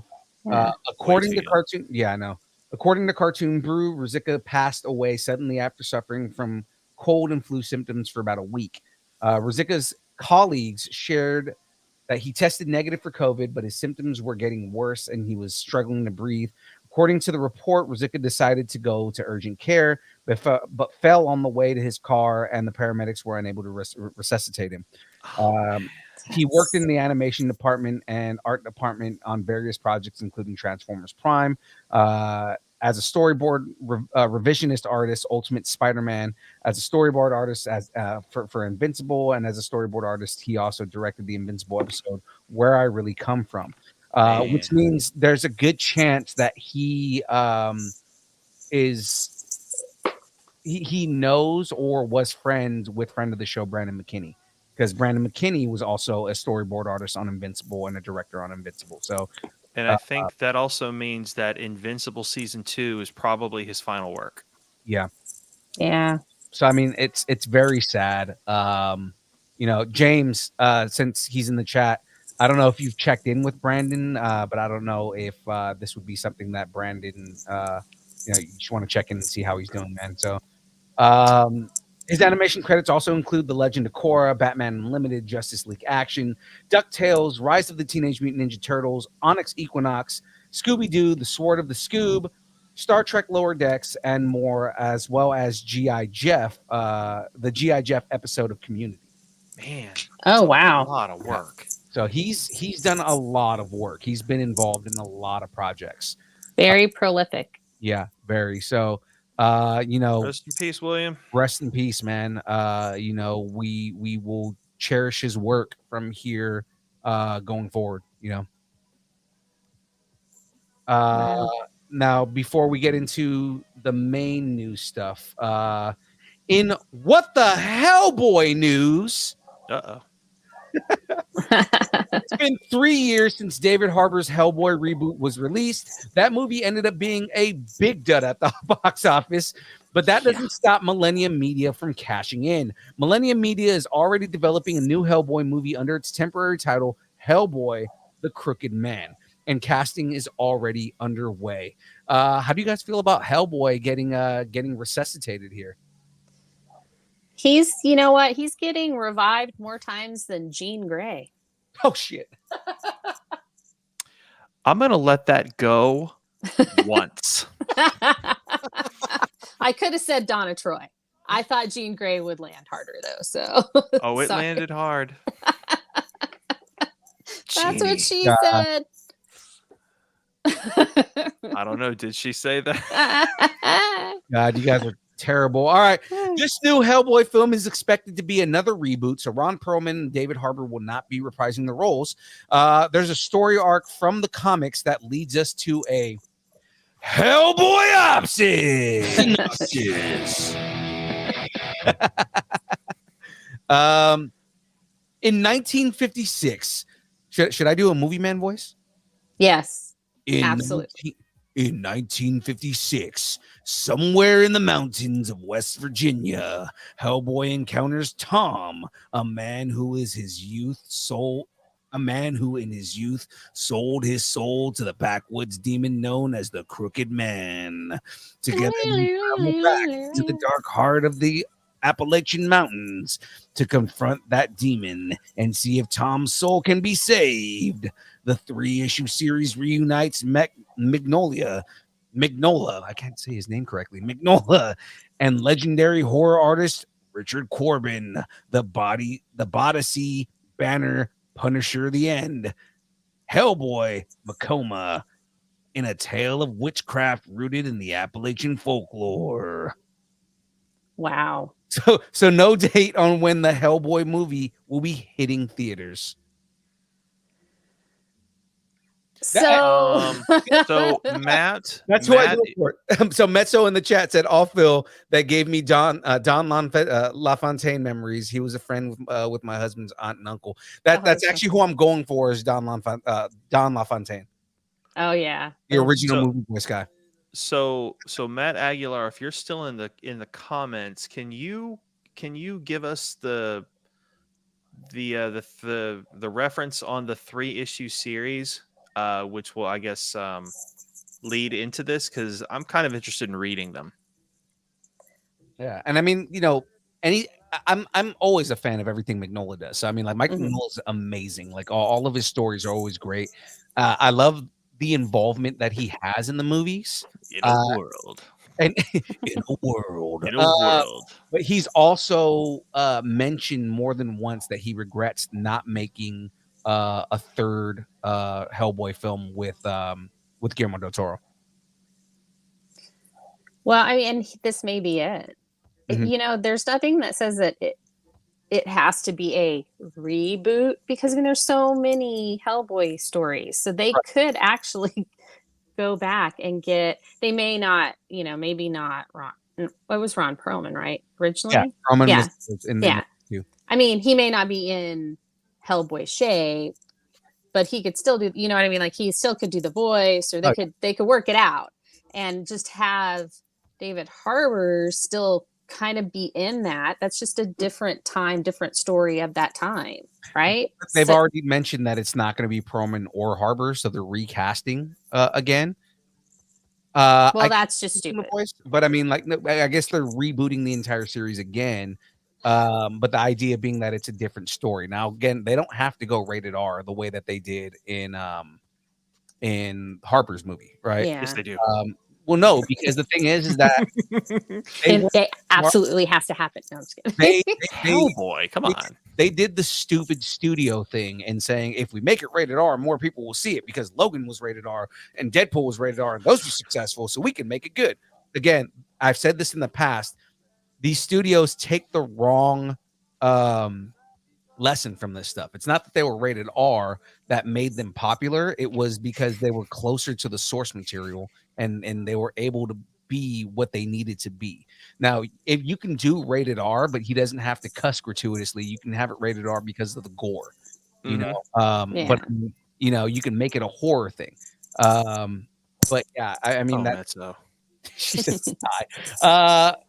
Just in the chat for those of you who are listening, Frey Girl, the way you said that quote of the century, well, that's just stupid. I'm like, well, that's just stupid. And, I okay, missed it. I'm high, so I'm In a giggly mood. That's so. You know better. Come on. Oh, she took pain pills. She's having a pain flare. Oh, she's giggly. Yeah, yeah. she's prescription high, not all right. illicit She's not substances brownie high. high. Gotcha. Right, yeah. Yeah. So let's get into the next story here. Do you want to take this one? Sure.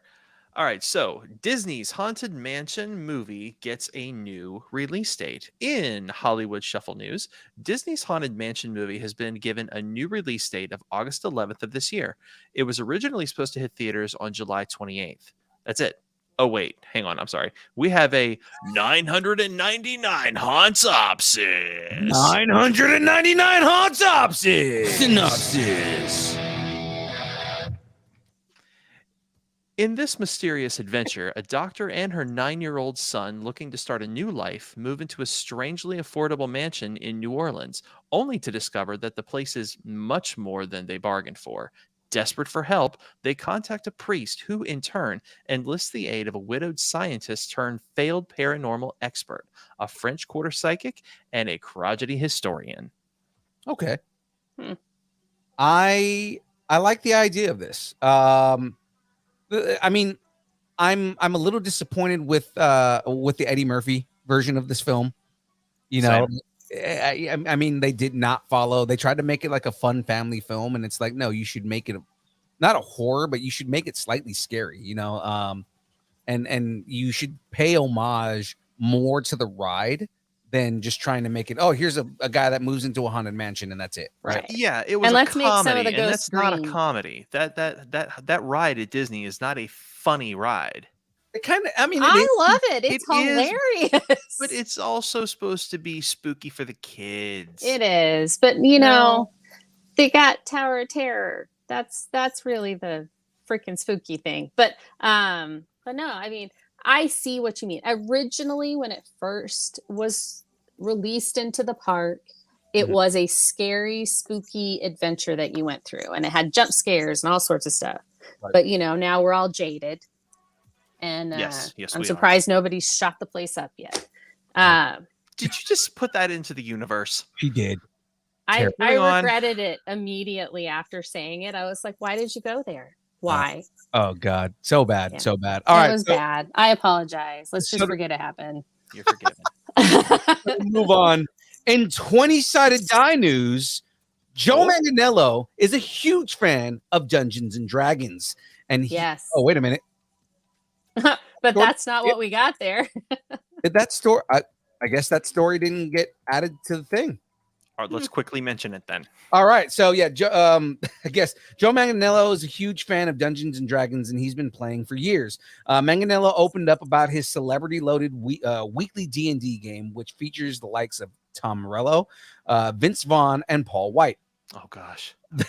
There are no details on the TV project, but the actor is a fan of Dragonlance novel series, calling it the Star Wars of D&D. So maybe he's looking at adapting that into a series.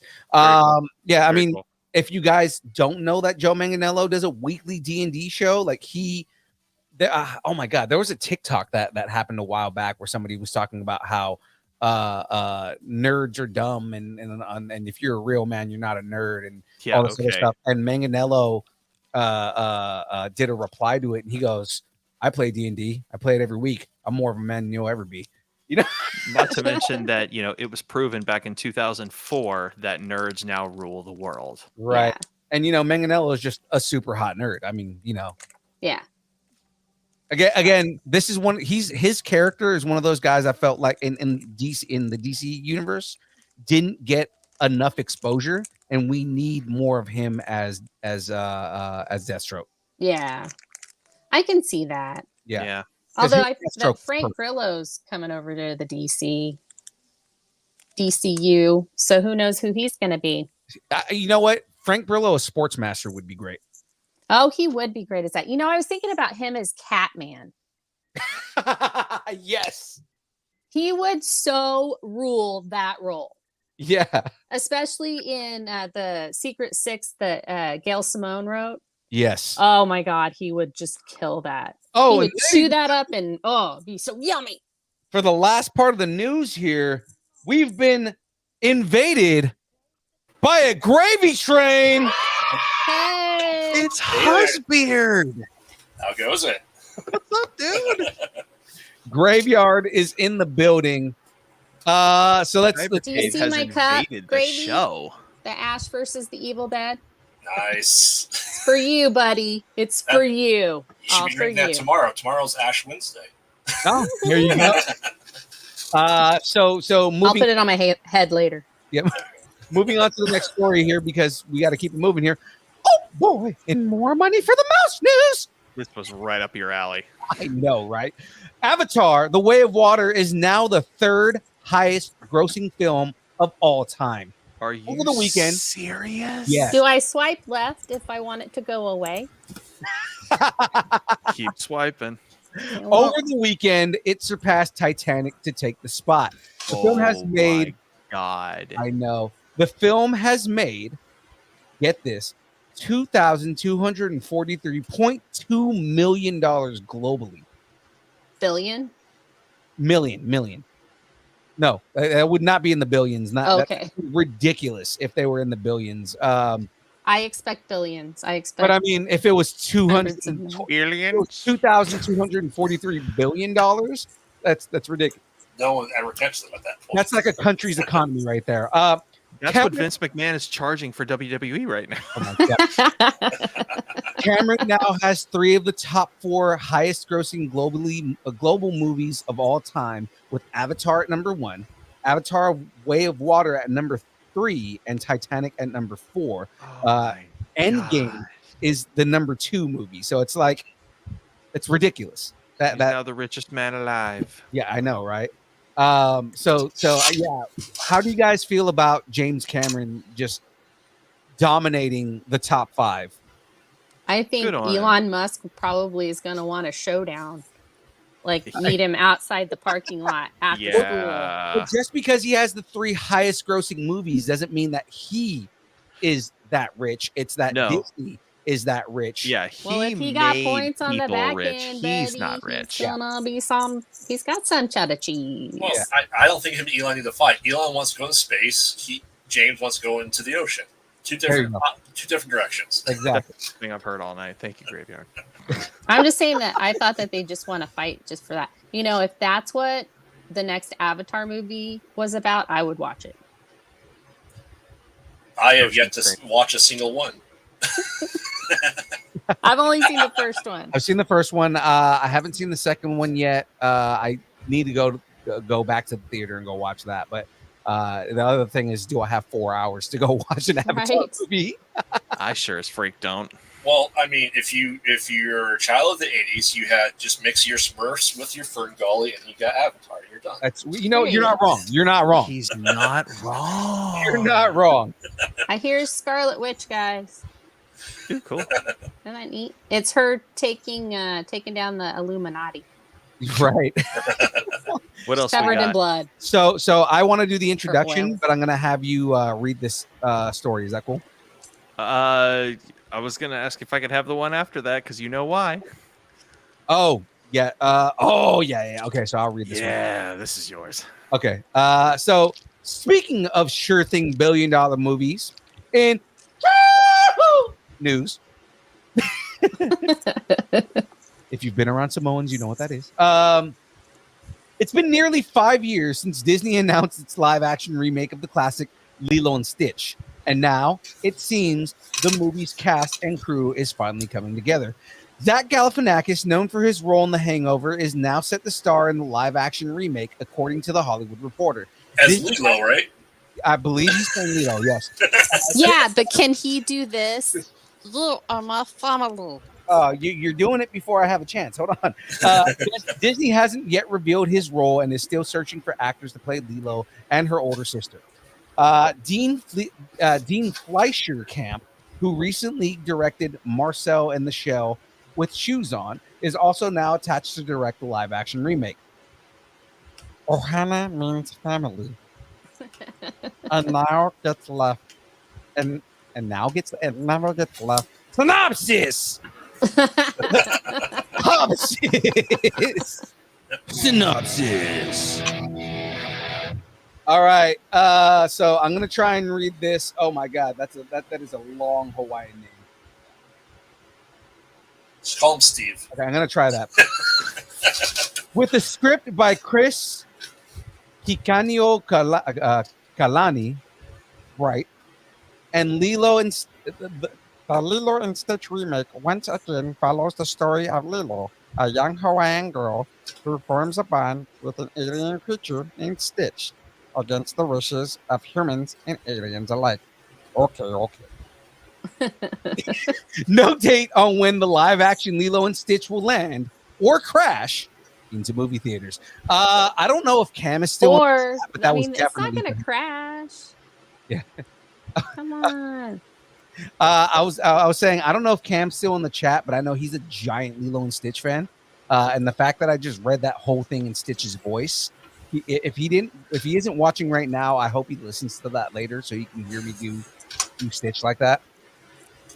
As long as one of the aliens is still played by the Kids in the Hall actor, he needs to keep doing that voice. Which Kids in the Hall actor? He was the one of Friends that removes Ross's nubbin from his butt with his watch.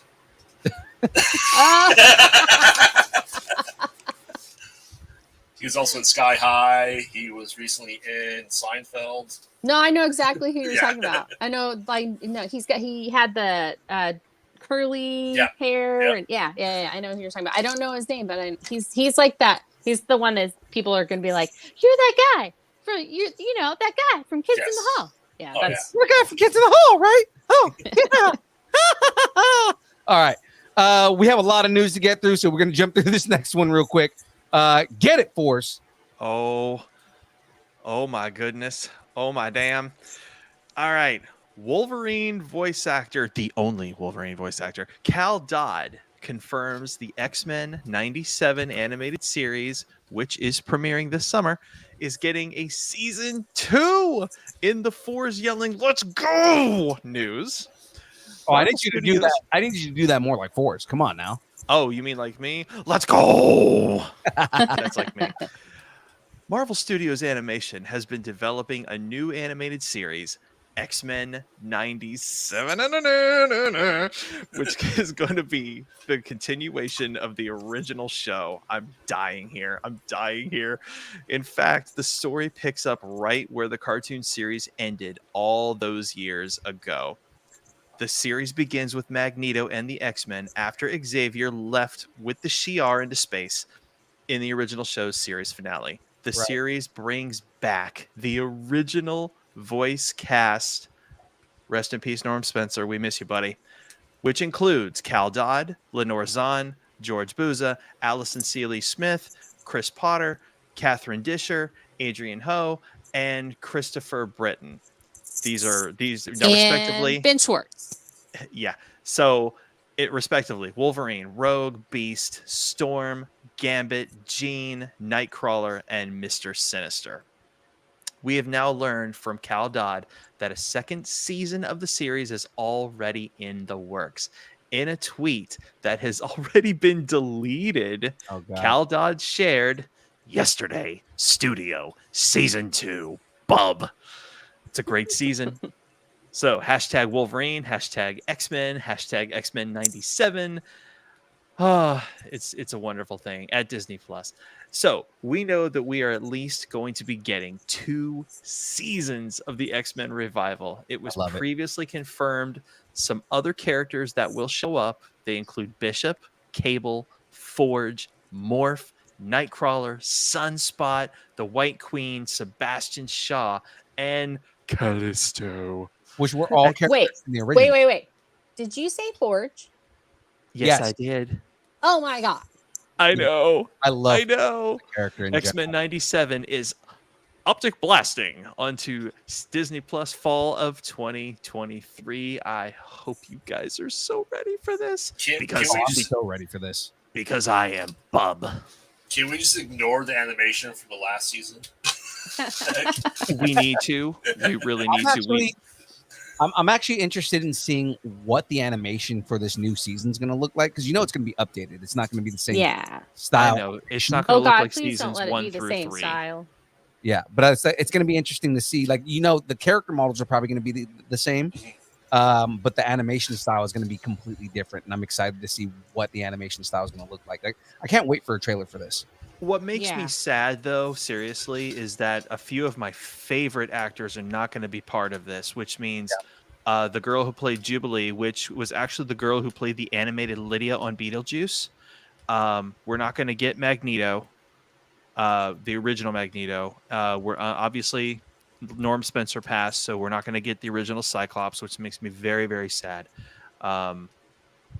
And it doesn't look like we're going to get the original Apocalypse either, which was a phenomenal voice. God, I love that voice. Oh yeah, I liked his voice in season 1 and 2. Anything beyond that was so poorly done. I was so pissed in season 3 and beyond of Apocalypse. It's like the robotic voice that they put over. I am the Apocalypse. And it's like, all those who oppose me shall be crushed. Yes. All right. So good. Go for it. Your turn. All right. Let's go to the next one here. Yes. From Wolverine staring at a framed pic of Jean Grey to Bucky Barnes staring at a framed pic of Steve Rogers. We got some Thunderbolts news from the Feige himself. Let's go, Feige. So, direct quote right here. What's fun about that, and I sort of said this at D23, is that they are barely heroes. None of them would consider themselves heroes. When your de facto leader is Bucky Barnes, that's sort of all you need to know. That's the trickle down. Yeah. Bucky Barnes is set to lead the team in the movie. So it looks like we're getting Bucky Barnes leading the Thunderbolts, which I'm okay with. I have a theory. I have a couple of really nice little tidbits. So get through it and we'll talk about it. Is it a rogue theory? All my theories are rogue theories. It's a Jennifer Opsis. Thunderopsis. The film is being directed by Jake Schreier, who did Paper Towns and Kidding, from a script by Eric Pearson, who wrote Thor Ragnarok and Black Widow, and Kurt Busiek. Thunderbolts is set to premiere July 26th, 2023. So, Jen, what's your prediction here? My take. Okay, so here's what I think is going to happen. I have no sources on this whatsoever. This is coming right out of my mind. I think Bucky gets with Val because he and Sam are running an operation to find out stuff, and that's why he decides to lead them. And I think unbeknownst to him, Yelena has had some suspicion, so she goes to Clint, and so her and Kate are also running an like a information op, Yeah. and that's why they're both there. And Red Guardian's just like, oh, if my daughter's going to be in it, I'll be there. I'm her dad, you know. And the Johnny Mayonnaise and Johnny. what's her face, the Taskmaster. Yes, Johnny Mayonnaise. Yeah, Second to realize that you were talking about U.S. Agent John. Johnny Mayonnaise. that's what they call him on New Rockstars. Now Yes. I can't say. Now Oh, I yeah. can't not We've call him always called that. him Johnny Mayonnaise. Yeah, I like to call him Johnny Mayo. Phil, you okay? That is perfect because he is the most white bread dude out of all of them, man. Hey, I've already said milk toast. Now we got the mayo. Oh my god, that is ridiculous. Johnny Mayonnaise. I have an issue with them saying they all don't consider themselves heroes. I truly believe the Red Guardian thinks he is a hero. Oh yeah, Oh, yeah. absolutely. He Red totally Guardian. does. Because Red Guardian thinks Totally that does. he's the Russian Captain America. I mean, Yeah. Oh yeah. he kind of is, but I mean, like, still, Taskmaster, because Taskmaster would never consider himself a hero. He's a mercenary, but I mean, like, I'm wondering if it's the same Taskmaster that we got from the Black Widow movie. Which is not Yeah. Taskmaster. I'm sorry. No. I mean, that's not. But I don't know. I honestly. Well, because they mentioned that it was like they kind of turned it in mantle. at the end of the movie. Well, but like by the end of the movie, they talk about a Taskmaster program. Yeah. So it's kind of like, are they creating another Taskmaster, or are we getting the same character from the last from Black Widow? So it's going to be interesting to see what they do with that. Just mainly because I want that smart aleck quippy Taskmaster. I want Mhm. that's kind of what he is. Like, you know, Yeah. it's not just the fact that he can mimic anybody that's you know that he looks at for like 5 seconds. It said he's an asshole about it. Exactly. It's the Yeah. arrogance and the arrogance behind that character. When you make Taskmaster a silent character, like even if you make Taskmaster if you do a gender bend, that's fine. I want that assholey arrogant quippiness Yeah. out of Taskmaster. Yeah, because it seemed like the one in Black Widow was more just like it was her muscle memories. She was a robot. you Yeah, know? it was like it was Like, all muscle memory. Well, she just she was going through was the using motions. essentially Stark technology in the visor to analyze the fight pattern, just like Tony would in the fight. yeah. Yeah. And I was able to do it Yeah. versus having that innate ability without technology. Yeah. Right.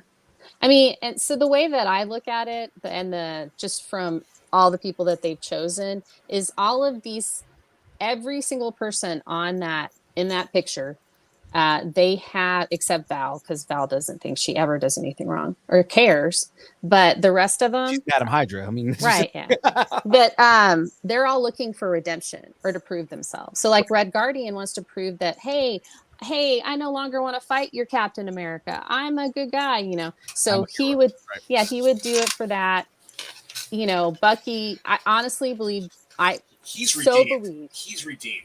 He's No, been but I redeemed. think that Bucky is there because he and Sam thinks something's up with Val, and they're totally right about it. Right. And- The other thing is you got to remember that Bucky, he has a lot of unresolved problems with his own psyche and personality. So I mean, I can see Yeah. where he thinks that this is something that he doesn't feel he's redeemed, but something that he feels is going to help him along the route. And also, it could be that he's trying to keep an eye on Johnny Mayo. Right. Yeah. Right. I mean, that could be it. So I mean, there's a couple of reasons, but I do think it's going to be one of those where he's there gaining intelligence. And the same thing with Yelena. I think she's going to be working with Clint and Kate.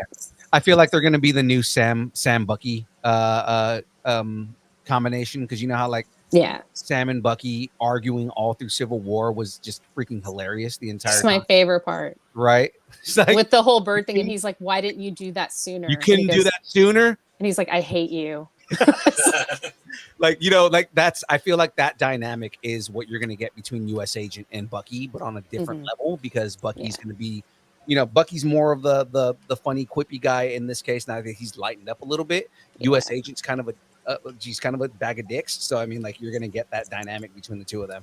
I also think we could see Johnny Mayo wanting to get Bucky's approval, Right. because he kind of did that in the show, but he also it's like now that he's done something and Bucky knows exactly who he is, I think he's gonna he's gonna crave that, almost like it's his dad's approval kind of thing.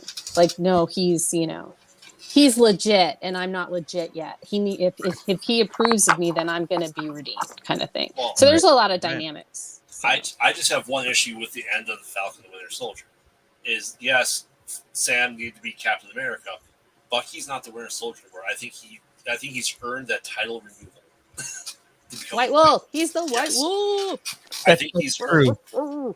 That's true. He technically is White Wolf, which I love. Again, when you talk about merging characters, right? I love the idea of making Bucky the White Wolf, because that character is a great character in the comics. So I do like that they made him the White Wolf, and it made sense with the way that they kind of built everything around it, Well, it also ties him into the world, into the universe more.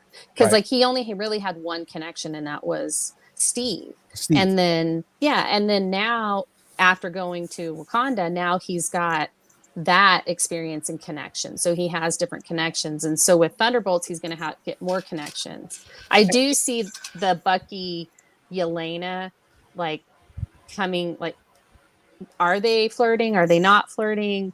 That whole Black Widow. Well, it's going to be the Steve Rogers and Black Widow flirting. Yeah, it's going to be like that, but it's going to be the darker version of that, because they're the darker versions of them. So I think it's going to be really interesting. They all seem to be soldiers, and with Ghost not being in it anymore, it's all basically soldiers. So it really is going to be a squad kind of thing. Right. So Right. Well, we do have a lot more news to go through here, and I know Gravy, you're going to be excited about this next one.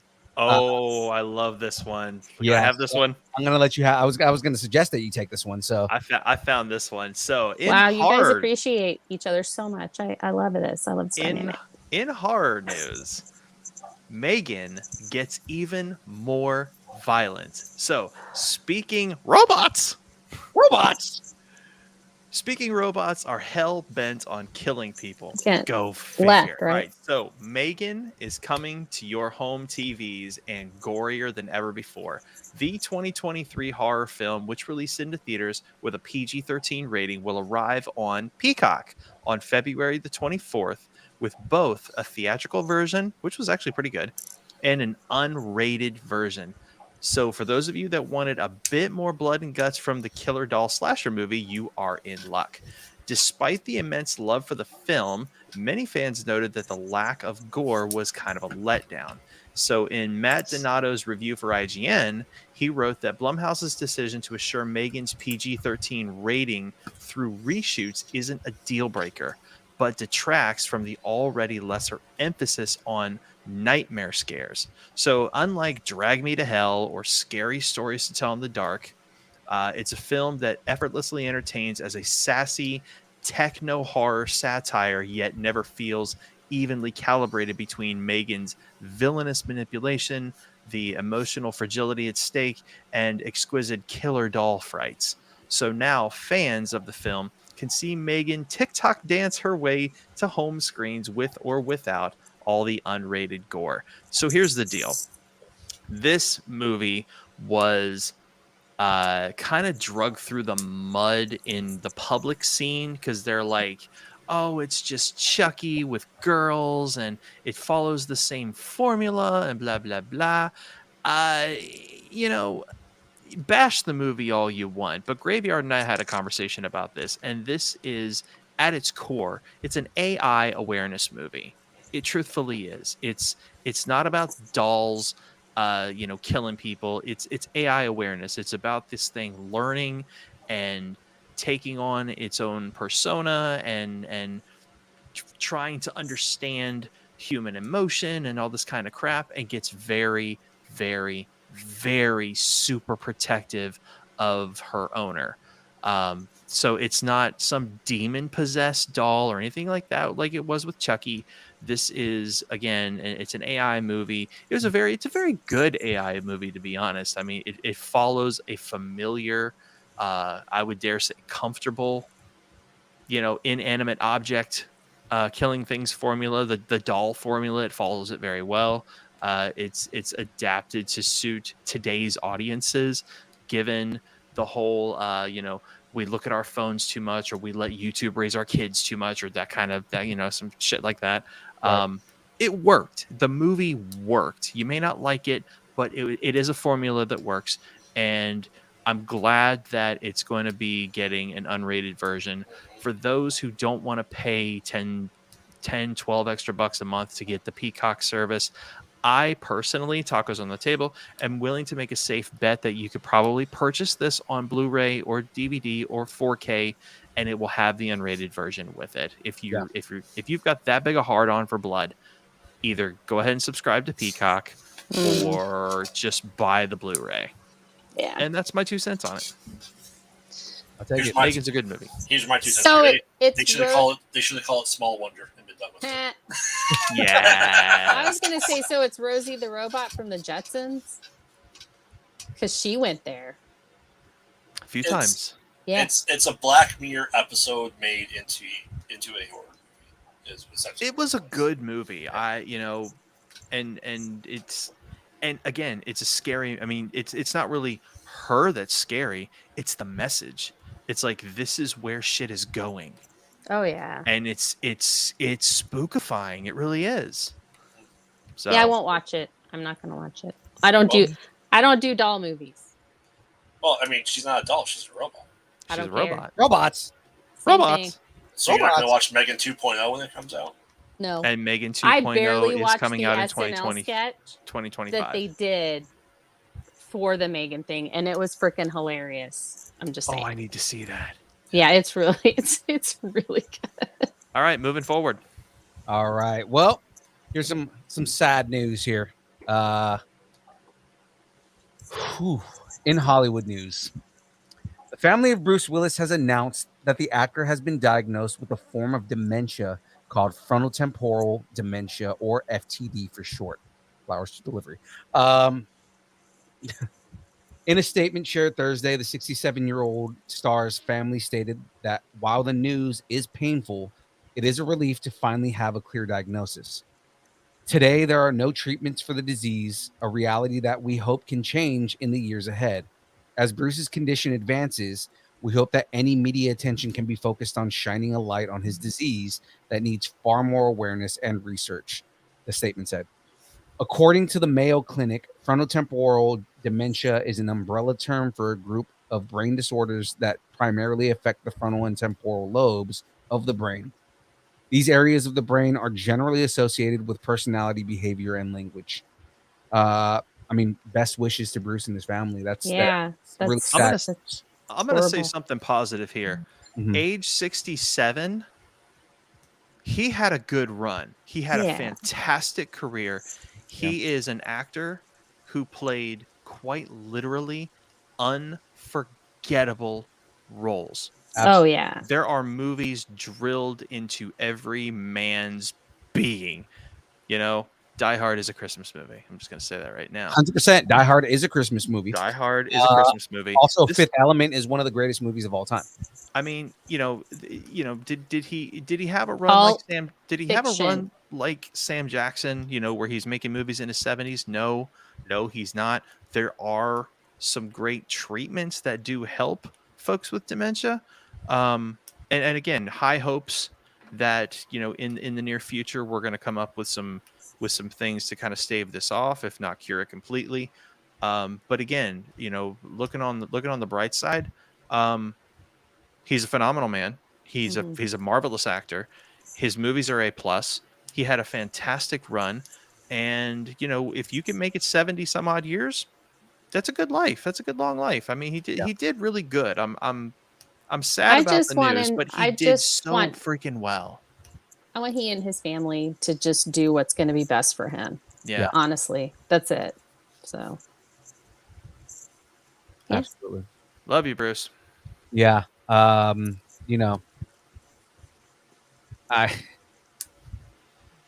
agree with you, man. He had a great run, and it's not like he's dying, but I mean, he is going to be with a fairly debilitating disease, and I mean, sucks to say, it's going to get worse. And Mhm. it's, you know, the other thing is I hope that people can respect him in his privacy at this point, because a lot of people don't.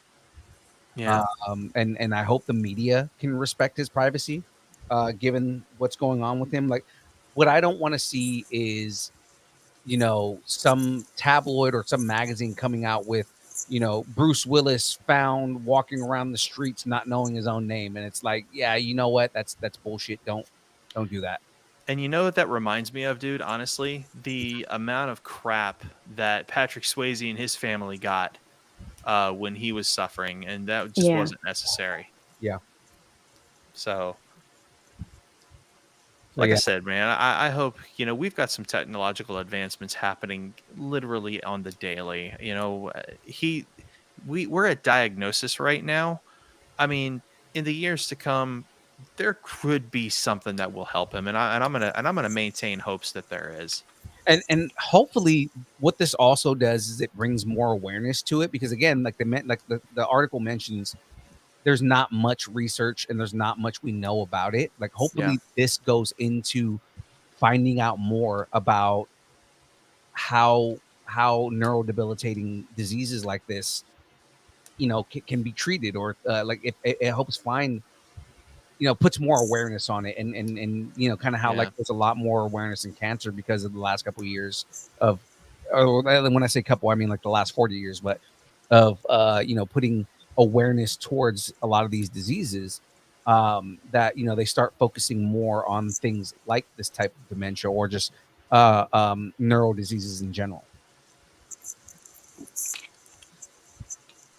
So to get away from the depressing, Best you and your family, Bruce. Yeah. Hey, you know, you come for the laughs, Yeah. or you stay for the. We got to bring you down every now and then, Yeah. right? But to bring everybody back up, and How to Train Your live action news. Oh, here we go. The journey of Hiccup and Toothless is headed into live action. What? Yes. The Hollywood Reporter confirms that the live action How to Train Your Dragon movie is in the works at Universal Pictures. The Dragons are real. Yeah, I know, right? I can't wait to see Toothless in live action. That's going to be amazing. The project will be written, directed, and produced by Dean DeBlois, who will be making his live action debut after spearheading much of the animated franchise. This will be the first instance of an animated DreamWorks franchise being carried over into live action. Good luck to them. Huh? Good luck to them. That's cool. I know, right? Yeah. Loosely based on the books of Cressida Cowell, the How to Train Your Dragon franchise spanned 3 films from 2010 to 2019, which starred Jay Baruchel, Gerard Butler, America Ferrera, and Craig Ferguson. It also led to multiple short films and television spin-offs, including DreamWorks Dragons, DreamWorks Dragons Rescue Raiders, and DreamWorks Dragons The Nine Realms.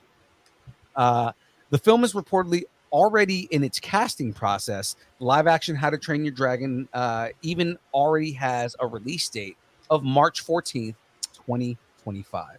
Dude, 25 is So going to be such a good meant year. to tell you all. So I have been cast in that. Since now that it's on there, I am gonna play a dragon. Oh, I nice. get killed off kind of early, but it was just a pleasure to work on it. What kind of dragon are you playing? The Frey It's Dragon. she's a little blue dragon, Okay. and she's real spunky. was So I wondering- tried to. What were they called? Like the zipper one or whatever it was? The one that has 2 heads and one of them spits gas and the other one lights. No, yeah, not that one. No, because they said it was too complicated. Something about like couldn't split my head in 2 or something. I don't know. Whatever. Yeah. But no, she's just really cute, little blue one. She's just kind of in the background, but she just gets killed pretty quickly. So I just want to let you guys know about that. Congratulations. Did they say if this was going to be a remake or a continuation? I believe it's going to be a continuation. Okay. Oh, nice. Oh, dude, I'm There's so not excited much about this on- next one. Yeah, there's not much that's been said about it, but yeah. It'll be cute. I like it, and more dragons on screen. I'm all for that. James said, the way the screen is set up, I thought Toothless was the only person on the stream. How many people are on this stream right now?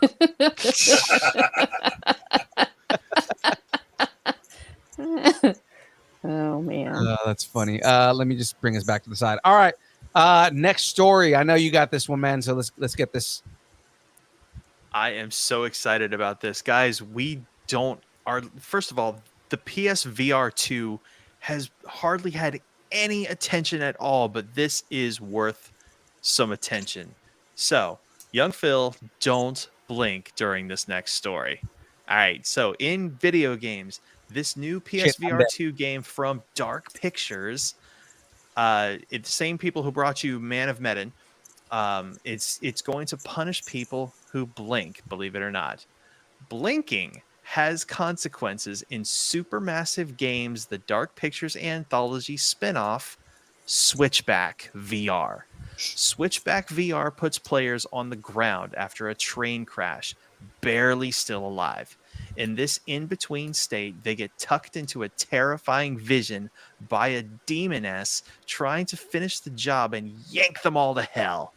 Most of the nightmare occurs on a seemingly never-ending, rusted roller coaster ride, flanked by Dark Pictures monsters and waxy mannequins that move, check this, as your eyes do. Okay, this is already messed up.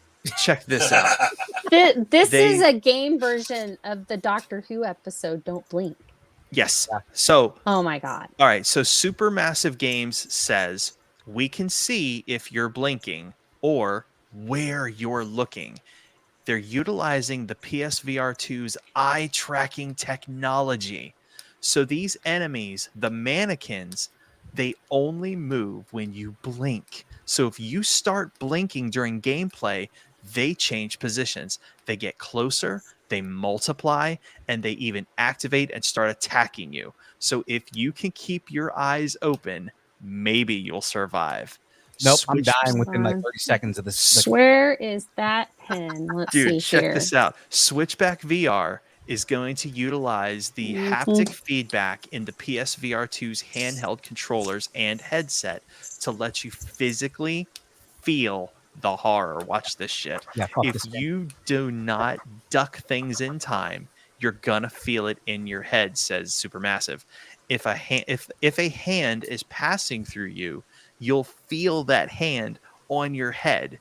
It's all about getting you the feeling that you're there. This is you. There is no one else.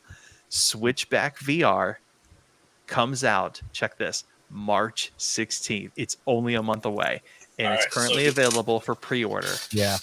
Who's playing it, you or me?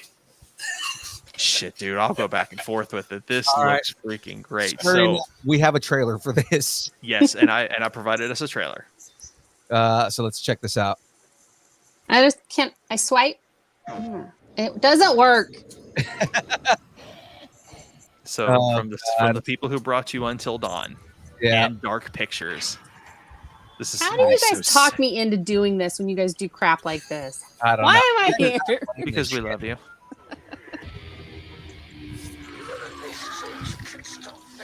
So you have guns apparently. So you're gonna Yeah. shoot shit. So it's completely interactive.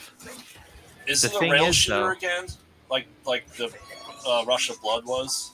Kind of. Okay. But again, it's the Oh, look, PSVR you're 2 going into hell. utilizes PSVR 2 utilizes Are the you eye sure this tracking technology. isn't just Mr. Toad's Wild Ride?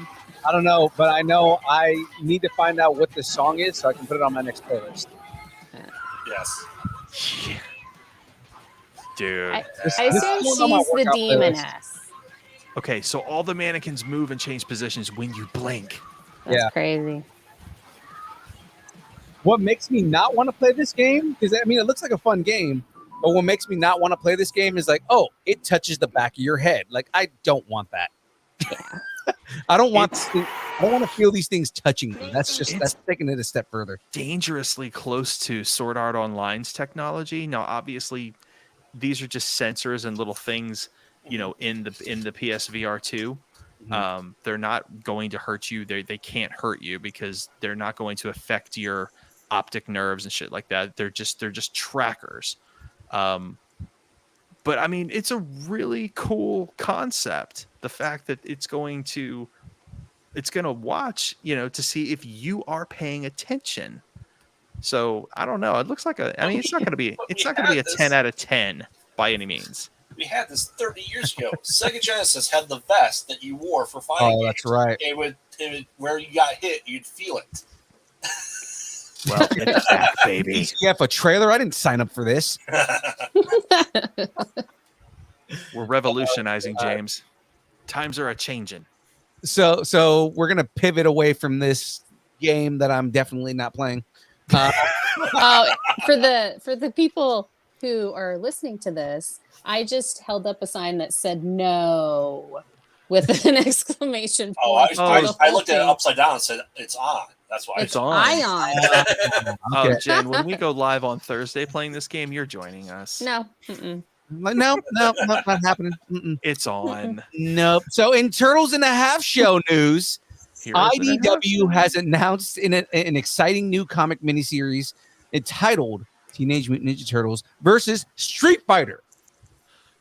Oh, are you guys ready for this? Hex yeah, let's go. Oh, No. I have a Teenage Street Mutant Ninja Fighter Turtles synopsis. In the series, arriving in Atlantic Series to compete in the prestigious fighting tournament, the Teenage Mutant Ninja Turtles quickly run afoul of the world-famous Street Fighter crew and their legendary psycho-powered fighting forms. Both eager to show off their moves and prove their mettle in combat, the two teams instantly clash, sparking a crackling rivalry that can only be resolved with fists and steel, and maybe a hurricane kick or two. With tensions already maxed and pressure mounts even further as both teams find themselves embroiled in a wave of mysterious disappearances plaguing the city, could the tournament's mysterious benefactor be to blame? Teenage Mutant Ninja Turtles versus Street Fighter #1 will be released in May of 2023. Dude, let me just go ahead and give props to the Ninja Turtles having faced the Justice League, Yeah. having faced the Mortal Kombat crew, and now they're facing the Street Fighter crew. Master Splinter, we love you, buddy. Did they Good fight job Batman training as these well? guys. They did fight Batman. Yeah. So Batman fought Shredder. I'd like it to like the subtitle to be Pizza and Blood. Yeah. Pizza and blood. Well, speaking of that, the writer and director of When You Bleed Blood and Honey wants to do a Teenage Mutant Ninja Turtles horror movie. Hey, there you go. Right there. That's it. Limbs flying everywhere. Exactly. You know, there you go. It would not take much. It could be just the Teenage Mutant Assassin Turtles. Oh yeah, there you go. James said he blinked, so he missed the sign. He probably got killed in that game. So, Yeah. oh my goodness, I was on my phone that whole time. That's right. And then the Turtles have fought the Power Rangers too. Live action. Live action. Yeah. Mm-hmm. Cool. All right, so we're staying in the realm of Turtles because we have another comic book, more comic news within the Turtles. In Turtle Power news, Teenage Mutant Ninja Turtles co-creator and The Last Ronin co-writer Kevin Eastman has confirmed that there is a proper sequel in development for the comic book series Teenage Mutant Ninja Turtles: The Last Ronin. Eastman said The Lost Years will run 5 issues with a one-shot called Lost Day, which is part of that 5-issue thing, which will lead into The Last Ronin 2, which we've got some really awesome ideas for that. The evolution of the new characters, the new Turtles, it was the same heart and soul. Eastman said that the sequel to The Last Ronin will arrive after he concludes the spin-off series Teenage Mutant Ninja Turtles: The Lost Years. How do you guys feel about this? Have you guys checked out The Last Ronin at all? No. So I have. So I have a confession. Okay. It's really not a confession because I say it openly. I'm not a fan of Teenage Mutant Ninja Turtles. I didn't like them back when they were in black and white. I don't like them now. I just don't. One of the best arcade games ever created. Absolutely on that. I will agree with you on that. So the Retro Alcove playthrough. I know. Right? Oh my god, one of the harder games to play. No, you guys need to do Battletoads Oh yeah. for sure. That's a big fat no. One of the hardest games ever created. Yeah. I know, right? But no. So Teenage Mutant Ninja Turtles, like this storyline, I have the first 4 issues. I have first runs of the first 4 issues. I haven't read it yet because I'm going to buy the graphic novel that has all 5 issues in it. But yeah, like, because I'm not going to touch those ones because they're first runs untouched, and I'm going to have those graded and put away because those will be worth something at some point if they're not already worth something now. But it's I mean, they're really popular, and I see why people like them. I'm not a fan. I mean, it's a perfect parody originally of the Hand and right Daredevil. and Daredevil, right. Yeah. And that's originally what they are. Is that's why they're called the Foot, is because they're a parody of the Hand. Yeah. Oh yeah. Cool. So outside of that, right there, that's all we have for the news this week, guys. That is awesome. That's it. That's all, folks. Go. So with all that being said, and all the fun that we've been going over today, I've got some news for you guys. One more like big piece of news. Ooh, I think I know what this news is. Oh, go for it. Go ahead and say it. I think we got merch, people. We got merch, people. There we go. Ladies and gentlemen, we've got merch. If you're interested in distance nerding merch, then boy, do I got some news for you. We got hats. Hats are $35 each or $35 each or $30 each if you get multiple hats. Now, as of right now, all we have left are Galaxy Gray right there. Perfect for spring. Exactly. And the Galaxy Gray is a beautiful color. Eventually, when we get restocked, you see the black one that's on Graveyard's head right now. We'll have those in stock again. But as of right now, Galaxy Gray is the only one that we have. How big are these hats? Will they fit my fat eggplant head? Hey, you know what? I've got something fun to show you here. They're snapbacks. Oh, yeah. Yep. So you can get whatever size you need because they are snapbacks, and you can get whatever size that you have to make it out to be. Yeah, I'm gonna need a distance nerding hat and shirt He's an official host and a zip up hoodie so I can go work out. We're working on that. I was gonna say, you know what a cool shirt would be is tacos on the table. There's a couple of different ideas that we have written down, different like running jokes that we've had on the show that we want to make into shirts. It's just I need a Frey Girl shirt. Haha. Oh yeah. But yeah, guys, those are our hats. Now we also have shirts, right? So you can get shirts. All you have to do is DM us at Distance Nerding on your social media of choice. Instagram is probably the easiest one to get a hold of us on. We'll get your size and your shirts reserved. $20 if you're local to the Sacramento area. $25 if we got to ship it to you. That's it. That's all you got to do, guys. You just got to let us know that you're interested in some merch, and we'll get merch out to you. Now, if you are unaware of our brand partnership with Lucharillas, guys, head over to lucharillas.com. Check out the Distance Nerdarilla. Check out all the things that they have on there. What did you say? And on Only Jamez shirt. And an Only, oh, he's saying, okay. No, that's a Jamez doesn't get an invitation. That's a shirt that we need to make is I never get an invitation, and just like sad Jamez. Yeah. that goes right along. But it with should be Saturday. like a thing that like the Eric Foster, he says, "Hi, my name is Eric." It'd be like just have his name on the front, and on the back it's like I never get invited anyway. Still waiting for an invite. Yeah. Still waiting for an invite. By the way, Forrest, if you didn't notice, right, that merch thing that we have, right, those are our Funko Pops. Yeah, those are. That is so freaking cool. But yeah, guys, so check out Nerdarillas. They've got the bump box with the Distance Nerdarilla on there. Again, that's lucharillas.com, lucharillas.com. That being said, right there, of course, you guys know that we've got merch. Let's talk about our schedule. Because we got a pretty sweet schedule right there at the bottom of the screen for those that are watching. For those of you who are not, on Mondays, we do game streams from 8 a.m. to 12 p.m. Pacific Standard Time. Pacific Standard Time. At the moment, I am playing Dead Space. We are pretty close to getting that game done. Come and hang out in the How chat. are you enjoying it? It's good. It's a good game. It's good. But yeah, come and hang out in the chat. Let Graveyard talk smack to you while I'm playing video games. Yes. That I do. And he does. And it's great and it's hilarious. But yeah, just game streams from 8 to 12 p.m. Pacific Standard Time on Mondays, Tuesdays. The show you're watching right now, the download from 6:30 to 8:30 p.m. or later, like we are running right now.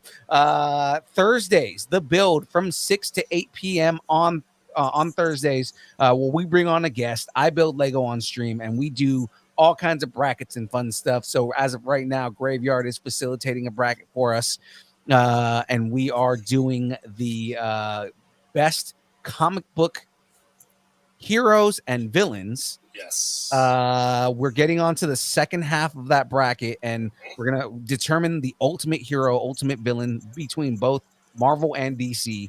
And we're gonna pit up those guys together and see who is the best. You guys gonna do like sidekicks next? Maybe if we can find one, or if we can make one. Maybe. Yeah. Yeah, Make that'd be one. cool. Yeah. And I mean, you know, you would have to throw the entire Bat family in there, but then it's like, Mhm. who's better, Speedy or Arsenal? That hate. Wait, what? Who'd you That's- say? Speedy or Arsenal, same person, right? Arsenal would whoop the shit out of Speedy, but I mean, like, Well, but they couldn't go Damian or together. Like they Grayson? couldn't be. no, they'd be in you the wouldn't same. do Speed. No, they wouldn't fight each other, but I mean, like, you put them in a bracket, like Speedy versus Dick Grayson as Robin, right? And then we can do like, Oh yeah, and then we can and do then like Nightwing. Arsenal and Nightwing, but I mean, like, Yeah. in that case, kind of a hard call, but I would still go with Nightwing in that case. If it I was would. versus Nightwing, even though Arsenal's kind of a badass, but I mean, like, Nightwing is completely like he's basically Batman, like on Save set. it for the bracket. Yeah, he's Batman with jokes. He's Batman with jokes, and he's surprisingly more athletic than Batman. So I mean, like, Yeah. you know, athletic. Just Batman's just a big dude, but you know, yeah. Anyways, I'm not gonna get into with that. So Thursday is the build from 6 to 8 p.m. on. I didn't Set mean that to reminder. get us off topic. I'm so sorry. No worries, guys. Set that reminder on YouTube or Twitch. Come and check us out and hang out with us and check out all the different things that we do, and of course, any other side shows that we decide to run on or anything like that. Right? And where can we find you at, Phil? At Distance Nerding on Twitch or YouTube for all the shows that we do here. Gaming is only on Twitch, so you if you want to catch us on the gaming channel, catch us on Twitch at Distance Nerding. Now, before we get into the end of all of this, guys, I need your pluggables. So that being said, Frey Girl, you get to go first. Let us Hi, know where we can find you. Frey Girl. You can find me here on Tuesdays. I do like to watch Phil build stuff on Thursdays, so I do occasionally pop up there too on the build.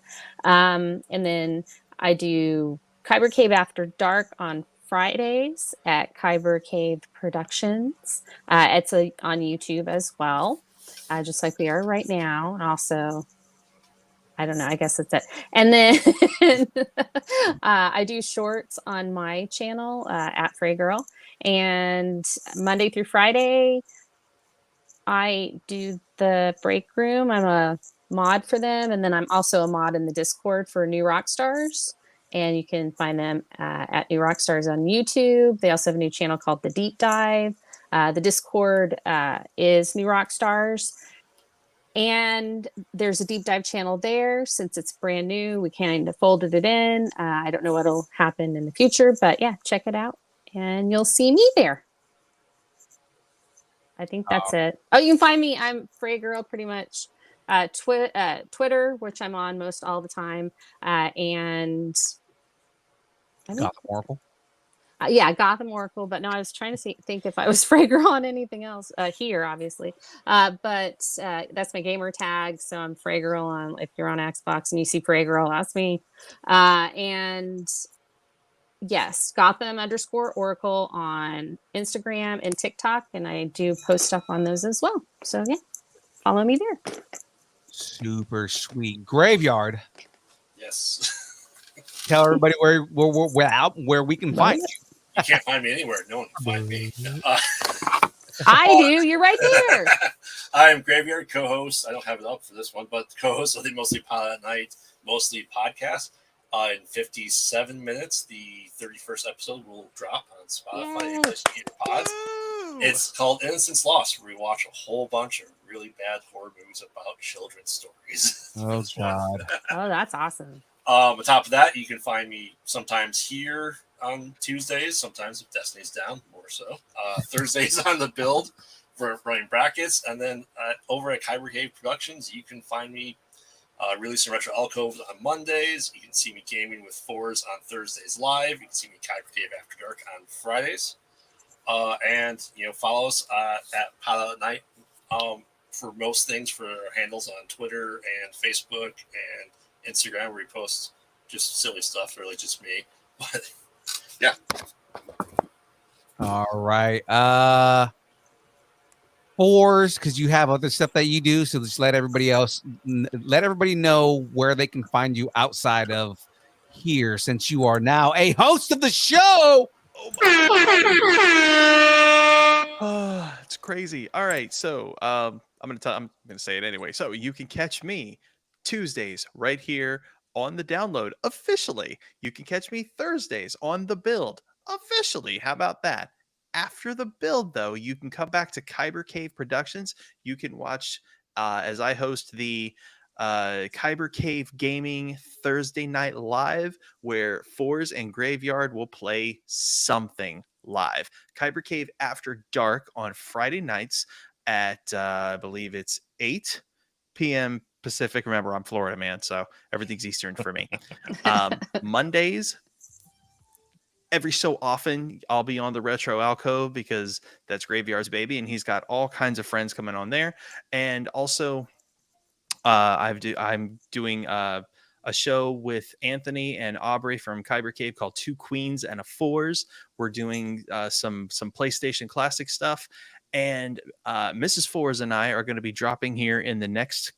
We haven't ironed it out yet, but we're doing the final episode of our Last of Us run through. It is going to be live. It's going to be on a Thursday. She is going to be performing a Last of Us piece on guitar for us as we recap the adventure up to this point, and then we're going to finish the game and then go into Last of Us 2. So much going on. Originally, I am a font maker in the Saber community. If you buy a lightsaber from Kyber Cave or Dark Wolf or anywhere else, go to Saber Font. Pick up a font from Fours FX, that's me, or any of my other friends. Harry Solo Fonts, Juan Sith, support what they do, support what I do, and put a font on your lightsaber. Other than that, I love you guys, and I appreciate all of the support you guys have shown on either channel, and support all my friends. And back to you, Phil. All right. Also, sorry, one more thing. Also, we have Discord for both Distance Nerding and Kyber Cave, so join on that. Yes. Yes, Yeah. we're going to be voting, and we're going to be releasing stuff exclusively on Patreon as well, like the kind of introduction to what four of us were playing this past weekend. Right there, Mr. Fours? Mm-hmm. You got that right, Oh, Mr. yeah. Graveyard. Mario Yeah, the- RPG. Nice. Was it the adorable one? Because I keep seeing the adorable short. It's adorable. It's so adorable. No, that was Sea of Stars. Mhm. Okay. Yeah. Well, I watched part of it. I don't think I got to see all of it last time. So Go back and watch it. It's recorded. you're not my real father. Don't tell me what to do. You're not my dad. All right, Forrest, you want to take it? Since James isn't here. Hang on. All right. So, if you have you got something you want to discuss, tell us what you're nerding out on, and make sure to let us know in our Facebook group, the Distance Nerdington Post. Oh, guys, Also, I say this I say it every week. I say it all the time. And you guys, I know you take it seriously because everybody does it, right? And all the cool people are doing it all the time. But guys, you can buy us a taco. All you got to do is go over to all you got to do is go to on the top left corner, the little button right there. You can tap that button right there. It says buy us a taco, and you can join us a taco. And what does buying a taco do? It supports the show. It makes it so that we can continue making content for you guys, the nerds, the viewers, the listeners. We appreciate all the support that you guys give us, and we will continue doing this as long as we're having fun, which we are having all kinds of fun doing this, right? Join the Yeah. taco Fun. party. And don't forget, you can connect on Instagram, Facebook, Twitter, Twitch, TikTok, YouTube, Discord, only at Distance Nerding. Thank you, and keep nerding together. Oh, yeah, absolutely. Now, he forgot one thing, the OnlyFans, only pictures of Aaron Watson's feet in Mandels. So outside of that, it is time for the dance party. I don't know Let's if you guys do are it. ready for this. And then I got to go to bed Yeah, I know, right? It's a late night now. because it's Florida man time. It's Florida man time. So, with that being said, let's do this. Oh, I'm starting here for sure.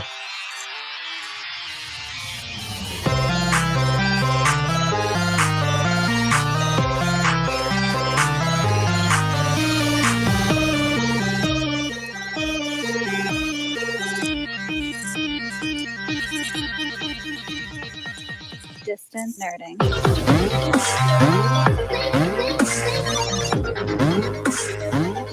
James said, great job, Forrest. Great job praying grave. Feels chopped liver.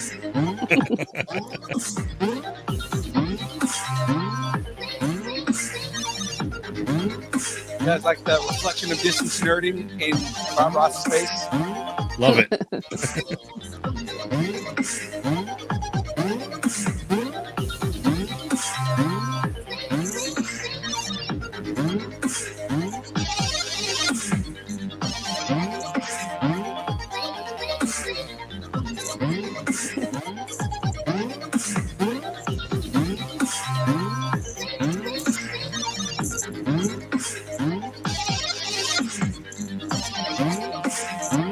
Artsy wanted to say bye, y'all. See everybody on Thursday! There.